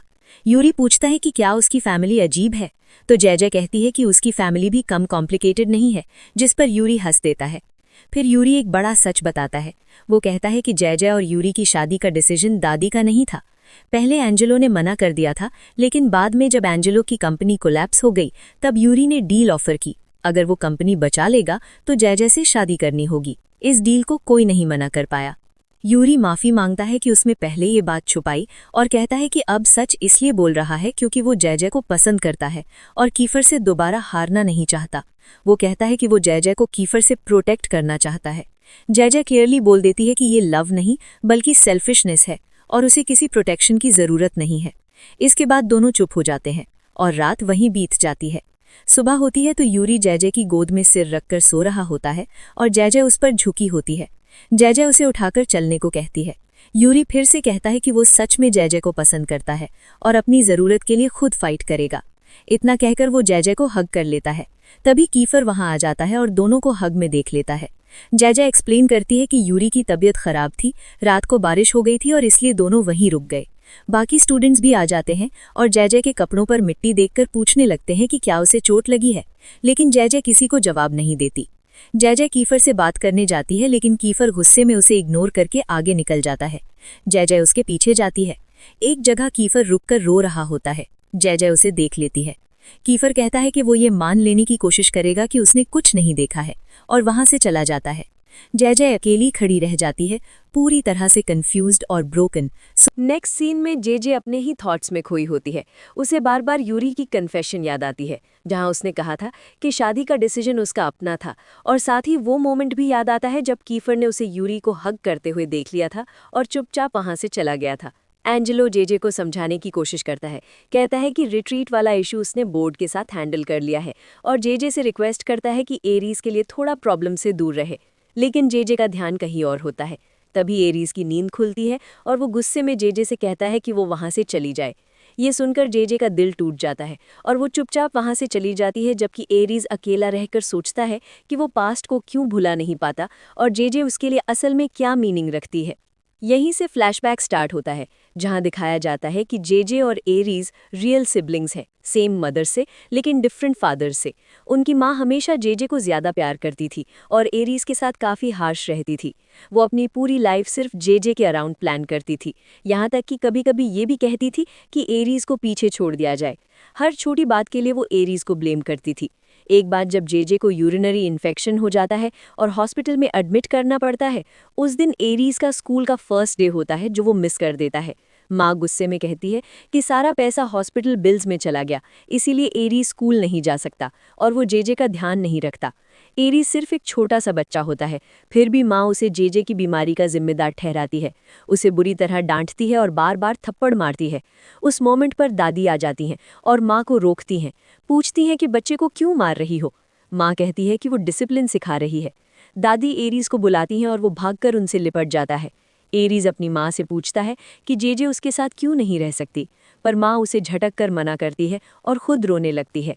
एल्डर आंट माँ को संभालती है और एरीज से कहती है कि टेंशन ना ले, कैंजेलो उसके साथ रहेगा। माँ जाते जाते एरीज से कहती है कि अच्छे से बिहेव करे और एरीज उसे मॉम कहकर रोते हुए बुलाता है, जैसे वो आखिरी बार कह रहा हो। वो माँ और जेजे से अलग होने से बहुत दुखी होता है। बाद में एल्डर आंट एरीज को अपने साथ रहने के लिए कहती है और प्रॉमिस करती है कि जेजे ठीक होते ही उनके पास आ जाएगी। जब माँ वापस आती है, एरीज खुशी खुशी उसे हग करता है, पर माँ कहती है कि उसे वहीं रहना होगा क्योंकि उसे जेजे का ख्याल रखना है। ये सुनकर एरीज को लगता है जैसे वो अनवांटेड है। वो माँ का हग लेने से मना कर देता है और आंट के साथ रह जाता है। साल बीत जाते हैं, एरीज बड़ा हो जाता है, माँ दोबारा शादी कर लेती है और जेजे के साथ पास ही रहने लगती है। एरीज जेजे से मिलने जाता है और नोटिस करता है कि वो बदल गई है। वो उसकी प्रोटेक्ट करता है, अपने शूज़ उसे दे देता है, साइकिल चलाना सिखाता है, लेकिन जब वो उसके गले पर लगे ब्रूज के बारे में पूछता है, जेजे भाग जाती है। थोड़े टाइम बाद जेजे अचानक गायब हो जाती है। बाद में पता चलता है कि माँ के साथ रहने वाले आदमियों ने जेजे के साथ गलत किया था। एरीज पार्क में जेजे को बुरी हालत में पाता है और कंप्लीटली टूट जाता है। इसके बाद जेजे दादी और एल्डर आंट के पास रहने लगती है। डॉक्टर बताता है कि बचपन में सिवियर मेंटल ट्रॉमा की वजह से जेजे ने वो सारी पेनफुल बातें भुला दी हैं और उससे उन चीज़ों के बारे में क्वेश्चन नहीं करना चाहिए। एरीज चुपचाप जेजे का ख्याल रखता है, माँ की सच्चाई उससे छुपा लेता है और हर वक्त उसके साथ रहता है। बाद में जेजे एल्डर आंट के साथ रहने लगती है और स्टोरी आगे बढ़ती है, जहाँ एंजेलो जेजे को एक गलती पर डांटता हुआ दिखाया जाता है। दूसरी तरफ एरीज कंफ्यूज होता है कि उनका बॉन्ड इतना पेनफुल कैसे बन गया। एंजेलो जेजे को फाइट्स में पड़ने के लिए डांटता है, लेकिन जेजे किसी की नहीं सुनती और गुस्से में घर से बाहर चली जाती है। एरीज उसके पीछे जाता है और गेट के बाहर एक आदमी को देखता है, वही आदमी जो बचपन में भी उसका पीछा करता था। एरीज कुछ कर पाता उससे पहले ही वो आदमी जेजे को बेहोश कर देता है और एक और आदमी की मदद से दोनों को किडनैप कर लेता है। दोनों एक अंधेरी रूम में होश में आते हैं, जहां वो आदमी कहता है कि वो उनकी माँ को जानता है और एरीज को शक होता है कि शायद वो उसका फादर हो। वो आदमी एंजेलो से पैसे निकालने के लिए एरीज को यूज करना चाहता है, पर एरीज जेजे को छोड़ने से मना कर देता है। वहाँ वायलेंट फाइट होती है। जेजे होश में आती है, आदमी पर अटैक करती है, खुद इंजर्ड हो जाती है और खून देखते ही उसका दबा हुआ ट्रॉमा ट्रिगर हो जाता है। अपनी ब्रोकन स्टेट में वो एरीज को अपना अब्यूज़र समझ लेती है और उसे बुरी तरह स्टैब कर देती है। एरीज को हॉस्पिटल ले जाया जाता है। उसके लिवर को सीरियस डैमेज होता है और उसे रिकवर होने में 1 महीना लगता है। इस इंसिडेंट के बाद एरीज जेजे से डरने लगता है, उसे कम्प्लीटली अवॉइड करता है और जब भी जेजे मिलने की कोशिश करती है वो पैनिक कर जाता है। बाद में एरीज अपने दोस्तों यूरी, कीफर और पर्सी के साथ नाइट ड्राइव पर जाता है। तेज बारिश में उसे रोड पर जेजे का इल्यूजन होता है, जिसकी वजह से एक्सीडेंट हो जाता है। पर्सी बाकी सबको बचा लेता है, लेकिन खुद नदी में गिर जाता है और बैडली इंजर्ड हो जाता है। घर लौटने के बाद एरीज की माँ अपने नए बॉयफ्रेंड एंडी के साथ आती है। वहाँ एक टेंस आर्ग्यूमेंट होता है और गुस्से में माँ जेजे को सच बता देती है कि एरीज असल में उसका भाई है। ये सुनते ही जेजे कंप्लीटली शॉक हो जाती है। जेजे जब ये सच जानती है कि एरिस उसका कजिन नहीं बल्कि उसका रियल भाई है, तो वो कम्प्लीटली शॉक और इमोशनली टूट जाती है। उसे याद आता है कैसे उसकी माँ ने सालों तक सच छुपाया, कैसे एरिस हमेशा चुपचाप उसकी प्रोटेक्शन करता रहा और कैसे कुछ राज जिंदगी को धीरे धीरे बर्बाद कर देते हैं। रोते हुए वो पिछले कुछ दिनों में जो हुआ सब याद करती है और कहानी 6 दिन पीछे चली जाती है। जेजे एक बिखरे हुए रूम में उठती है जिसे सीएन ने बिना बोले साफ कर दिया होता है। वो खुद को समझाती है कि वो हर सिचुएशन फेस कर सकती है। उसे कीफर, यूरी, एला और एरिस के बीच हुआ कॉन्फ्लिक्ट याद आता है, और वो मोमेंट भी जब उसने यूरी का पीछा किया था, जहां यूरी ने अपने फीलिंग्स कन्फेस किए और एंगेजमेंट अनाउंस कर दी। जब यूरी ने उसे हग किया तब कीफर ने सब देख लिया था। उसने ऊपर से नॉर्मल एक्ट किया लेकिन अंदर से बहुत हर्ट हो गया, और उस दिन के बाद से उसने जेजे को कम्प्लीटली इग्नोर कर दिया। जेजे डेस्परेट हो जाती है उसे समझाने के लिए कि उसने कोई बिट्रेयल नहीं किया, और कीफर के घर जाती है, लेकिन वहाँ सिर्फ उसका भाई होता है। बाद में कीफर को पता चलता है कि जेजे उसे ढूंढने आई थी, पर वो चुप रहता है, अपने लंदन ट्रिप पर फोकस करता है, चाहे वो जेजे को मिस ही क्यों ना कर रहा हो। जेजे मैसेजेस में माफ़ी मांगती है और वेट करने का डिसीजन लेती है। 3 दिन बाद एंजेलो के साथ बाहर जाते वक्त जेजे की मुलाकात यूरी की माँ से होती है, जो शादी की प्रेपरेशंस शुरू कर चुकी होती है। ड्रेस शॉप में यूरी की माँ जेजे के लिए वेडिंग ड्रेस चूज़ करती है। जेजे उस ड्रेस में ब्यूटीफुल लगती है, पर अंदर से उसे घुटन होती है, क्योंकि वो यूरी से प्यार नहीं करती और उससे शादी नहीं करना चाहती। यूरी की माँ अपना पेनफुल पास्ट बताती है, कैसे उसे फैमिली ने रिजेक्ट किया था, कैसे उसने यूरी को प्रोटेक्ट करने के लिए कीफर को दूर धकेल दिया, और कैसे उसने अपने बेटे को बदलते टूटते देखा जब तक माया ने उसे खुश नहीं कर दिया। वो डर के साथ एक्सेप्ट करती है कि वो यूरी को खोना नहीं चाहती, और कहती है कि वो उसे पास रखने के लिए कुछ भी कर सकती है। वो जेजे से कहती है कि वो यूरी को हग करे और बोले कि वो उससे सच में प्यार करती है। जेजे समझ जाती है कि वो अपने इमोशंस बचाने के लिए किसी और के प्यार को बर्बाद नहीं कर सकती। कहानी फिर शिफ्ट होती है कीफर के रिटर्न पर, जो ट्रिप से लौटकर एरिस से हुई बात याद करता है और उसे कॉल करके बोलता है कि अगर जेजे कांटेक्ट करे तो रिस्पॉन्ड ज़रूर करे। तभी यूरी का मैसेज आता है जिसमें वो कीफर को वार्निंग देता है कि वो बीच में इंटरफियर ना करे, क्योंकि वो जेजे के साथ अपनी शादी कैंसिल नहीं कर सकता। ये मैसेज कीफर को हिला देता है। इसी बीच जेजे एंजेलो के साथ घर आती है और अपनी दादी और आंट से खुशी से मिलती है, लेकिन माहा के अराउंड उसे अजीब सा डिस्कम्फर्ट होता है। माहा का नया हस्बैंड सामने आता है और गिफ्ट के साथ प्रपोज करता है, जो जेजे के पास ट्रॉमा को ट्रिगर कर देता है। उसके स्टेप फादर और उसकी माँ की पेनफुल मैरिज की यादें वापस आ जाती हैं। जेजे डिस्टर्ब हो जाती है और बाद में उसकी माँ उसे डांटती है कि वो नए हस्बैंड के साथ कोल्ड बिहेव क्यों कर रही है, क्योंकि वो एक नई फैमिली बनाना चाहती है। यूरी फूल लेकर आता है, और जब जेजे की माँ उसे फ्यूचर हस्बैंड की तरह ट्रीट करती है, जेजे पर प्रेशर और बढ़ जाता है। तब अचानक कीफर आ जाता है और बताता है कि वो लंदन अपने फादर से रिलेटेड फैमिली मैटर के लिए गया था। शुरू में वो थोड़ा डिस्टेंट रहता है, पर फिर डिनर ज्वाइन करता है, जिससे यूरी और कीफर के बीच टेंशन क्रिएट हो जाती है, क्योंकि दोनों जेजे की केयर करते हैं। जब पूछा जाता है कि वो क्यों आया, कीफर बोलता है कि वो जेजे से मिलने आया है और उसे अपनी बेस्ट फ्रेंड कहता है। लेकिन बात बिगड़ जाती है जब ये सामने आता है कि वो सिर्फ फ्रेंड्स नहीं बल्कि लवर्स भी हैं। एंजेलो आंसर्स मांगता है, घर में केओस मच जाता है। तभी कॉल्स आती हैं जो कीफर और एरिस के लिए डेंजर की वार्निंग देती हैं, और सब लोग जल्दी में निकल जाते हैं। दादी जेजे को संभालती हैं, लेकिन सच छुप नहीं पाता। जेजे और कीफर एक दूसरे से प्यार करते हैं, चाहे जेजे यूरी से एंगेज्ड ही क्यों ना हो। जेजे पर चूज करने का प्रेशर डाला जाता है और वो डिजी और ओवरवेल्म्ड फील करती है। 2 दिन बाद वो क्लास रिटर्न करती है, बिल्कुल इमोशनली ड्रेन्ड। जब पर्सी कॉल करता है और बोलता है कि वो वापस आ रहा है, जेजे मिलने से मना कर देती है, माफ़ी मांगती है, पर और प्रॉब्लम से बचने के लिए डिस्टेंस चूज करती है। वो पर्सी से मिलने से लगातार मना करती रहती है, चाहे उसने उसे अपने सवालों के जवाब के लिए 2 एक्स्ट्रा दिन ही क्यों ना दिए हों। जब डेविड उससे मिलता है और अपोलोजाइज करता है, जेजे उससे पर्सी के साथ उसके कनेक्शन के बारे में पूछती है। डेविड बताता है कि पर्सी ने कभी उसकी रिलेशनशिप बचाने में मदद की थी, और बदले में डेविड ने प्रॉमिस किया था कि वो हमेशा को प्रोटेक्ट करेगा। ये सुनकर जेजे शॉक हो जाती है और रो पड़ती है। डेविड उसे कंसोल करता है, पर कीफर दूर से उन्हें देख रहा होता है और गलत समझ लेता है कि जेजे किसी अफेयर में है। कीफर जेजे पर फोर्स करने की कोशिश करता है, लेकिन जेजे उसे धक्का देकर बताती है कि वो सिर्फ पर्सी के बारे में बात कर रही थी। तब कीफर थ्रेट देता है कि अगर वो उसके पास आई तो वो उसे हर्ट करेगा। जेजे बुरी तरह से हिल जाती है। कहानी थोड़ी देर के लिए 1 दिन पहले पड़ जाती है, जहां एरिस, जेजे और उनके छुपे हुए सिबलिंग ट्रूथ के बीच टेंशन चल रही होती है, और एरिस कहता है कि अगर जेजे को पहले भी सच पता होता तो भी कुछ नहीं बदलता। प्रेजेंट में वापस आकर जेजे रोड पर कंप्लीटली टूट जाती है। स्ट्रांग रहने की कोशिश करती है। जेजे खुद को संभालते हुए स्कूल के लिए निकलती है, लेकिन रास्ते में कुछ लोग उसका पीछा करते हैं, जिससे वो घबराकर भागने लगती है और गिर जाती है। लोग उसकी मदद करके उसे हॉस्पिटल ले जाते हैं। चोट लगने के बाद भी वो स्कूल पहुंच जाती है। वहां वो देखती है कि कीफर लड़ाई कर रहा है, पर जेजे उसे रोक देती है, जिसके बाद मेयो उसका पास्ट सच सबके सामने बोल देता है और बात बिगड़ जाती है।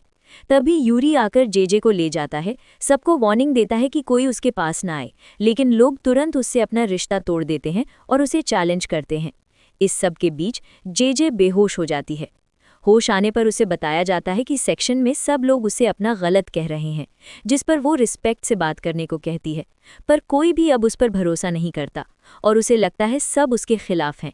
बाद में उसे एरिस और फ्रेया के पास ले जाया जाता है, जहां एरिस उसका सपोर्ट करता है और जेजे को रियलाइज होता है कि वो उसका भाई है, फिर भी पास्ट के दर्द उसे तोड़ देते हैं। परेशान होकर जेजे सबसे दूर रहने का फैसला करती है। अगले दिन वो स्कूल जाने या ना जाने के बीच उलझी होती है, जब उसे पता चलता है कि क्लास में उसके बारे में एक सच और प्लान की बात हो रही है। वहां सबके सामने ये रिवील होता है कि उससे बदला लेने के लिए उससे प्यार का नाटक करके उसे मैनिपुलेट किया गया था और पूरी क्लास को ये बात पहले से पता थी। ये सच जेजे को पूरी तरह तोड़ देता है, क्योंकि जिन्हें वो अपना परिवार और दोस्त समझती थी वही सब झूठ का हिस्सा निकले। वो रोते हुए समझ जाती है कि जिससे वो सबसे ज्यादा ट्रस्ट करती थी वही उसे सबसे ज्यादा चोट दे गया। आखिर में जेजे सेक्शन छोड़ने का फैसला कर लेती है और इसी इमोशनल नोट पर सीजन 2 खत्म होता है, जिसका आगे का जवाब नेक्स्ट सीजन में मिलेगा।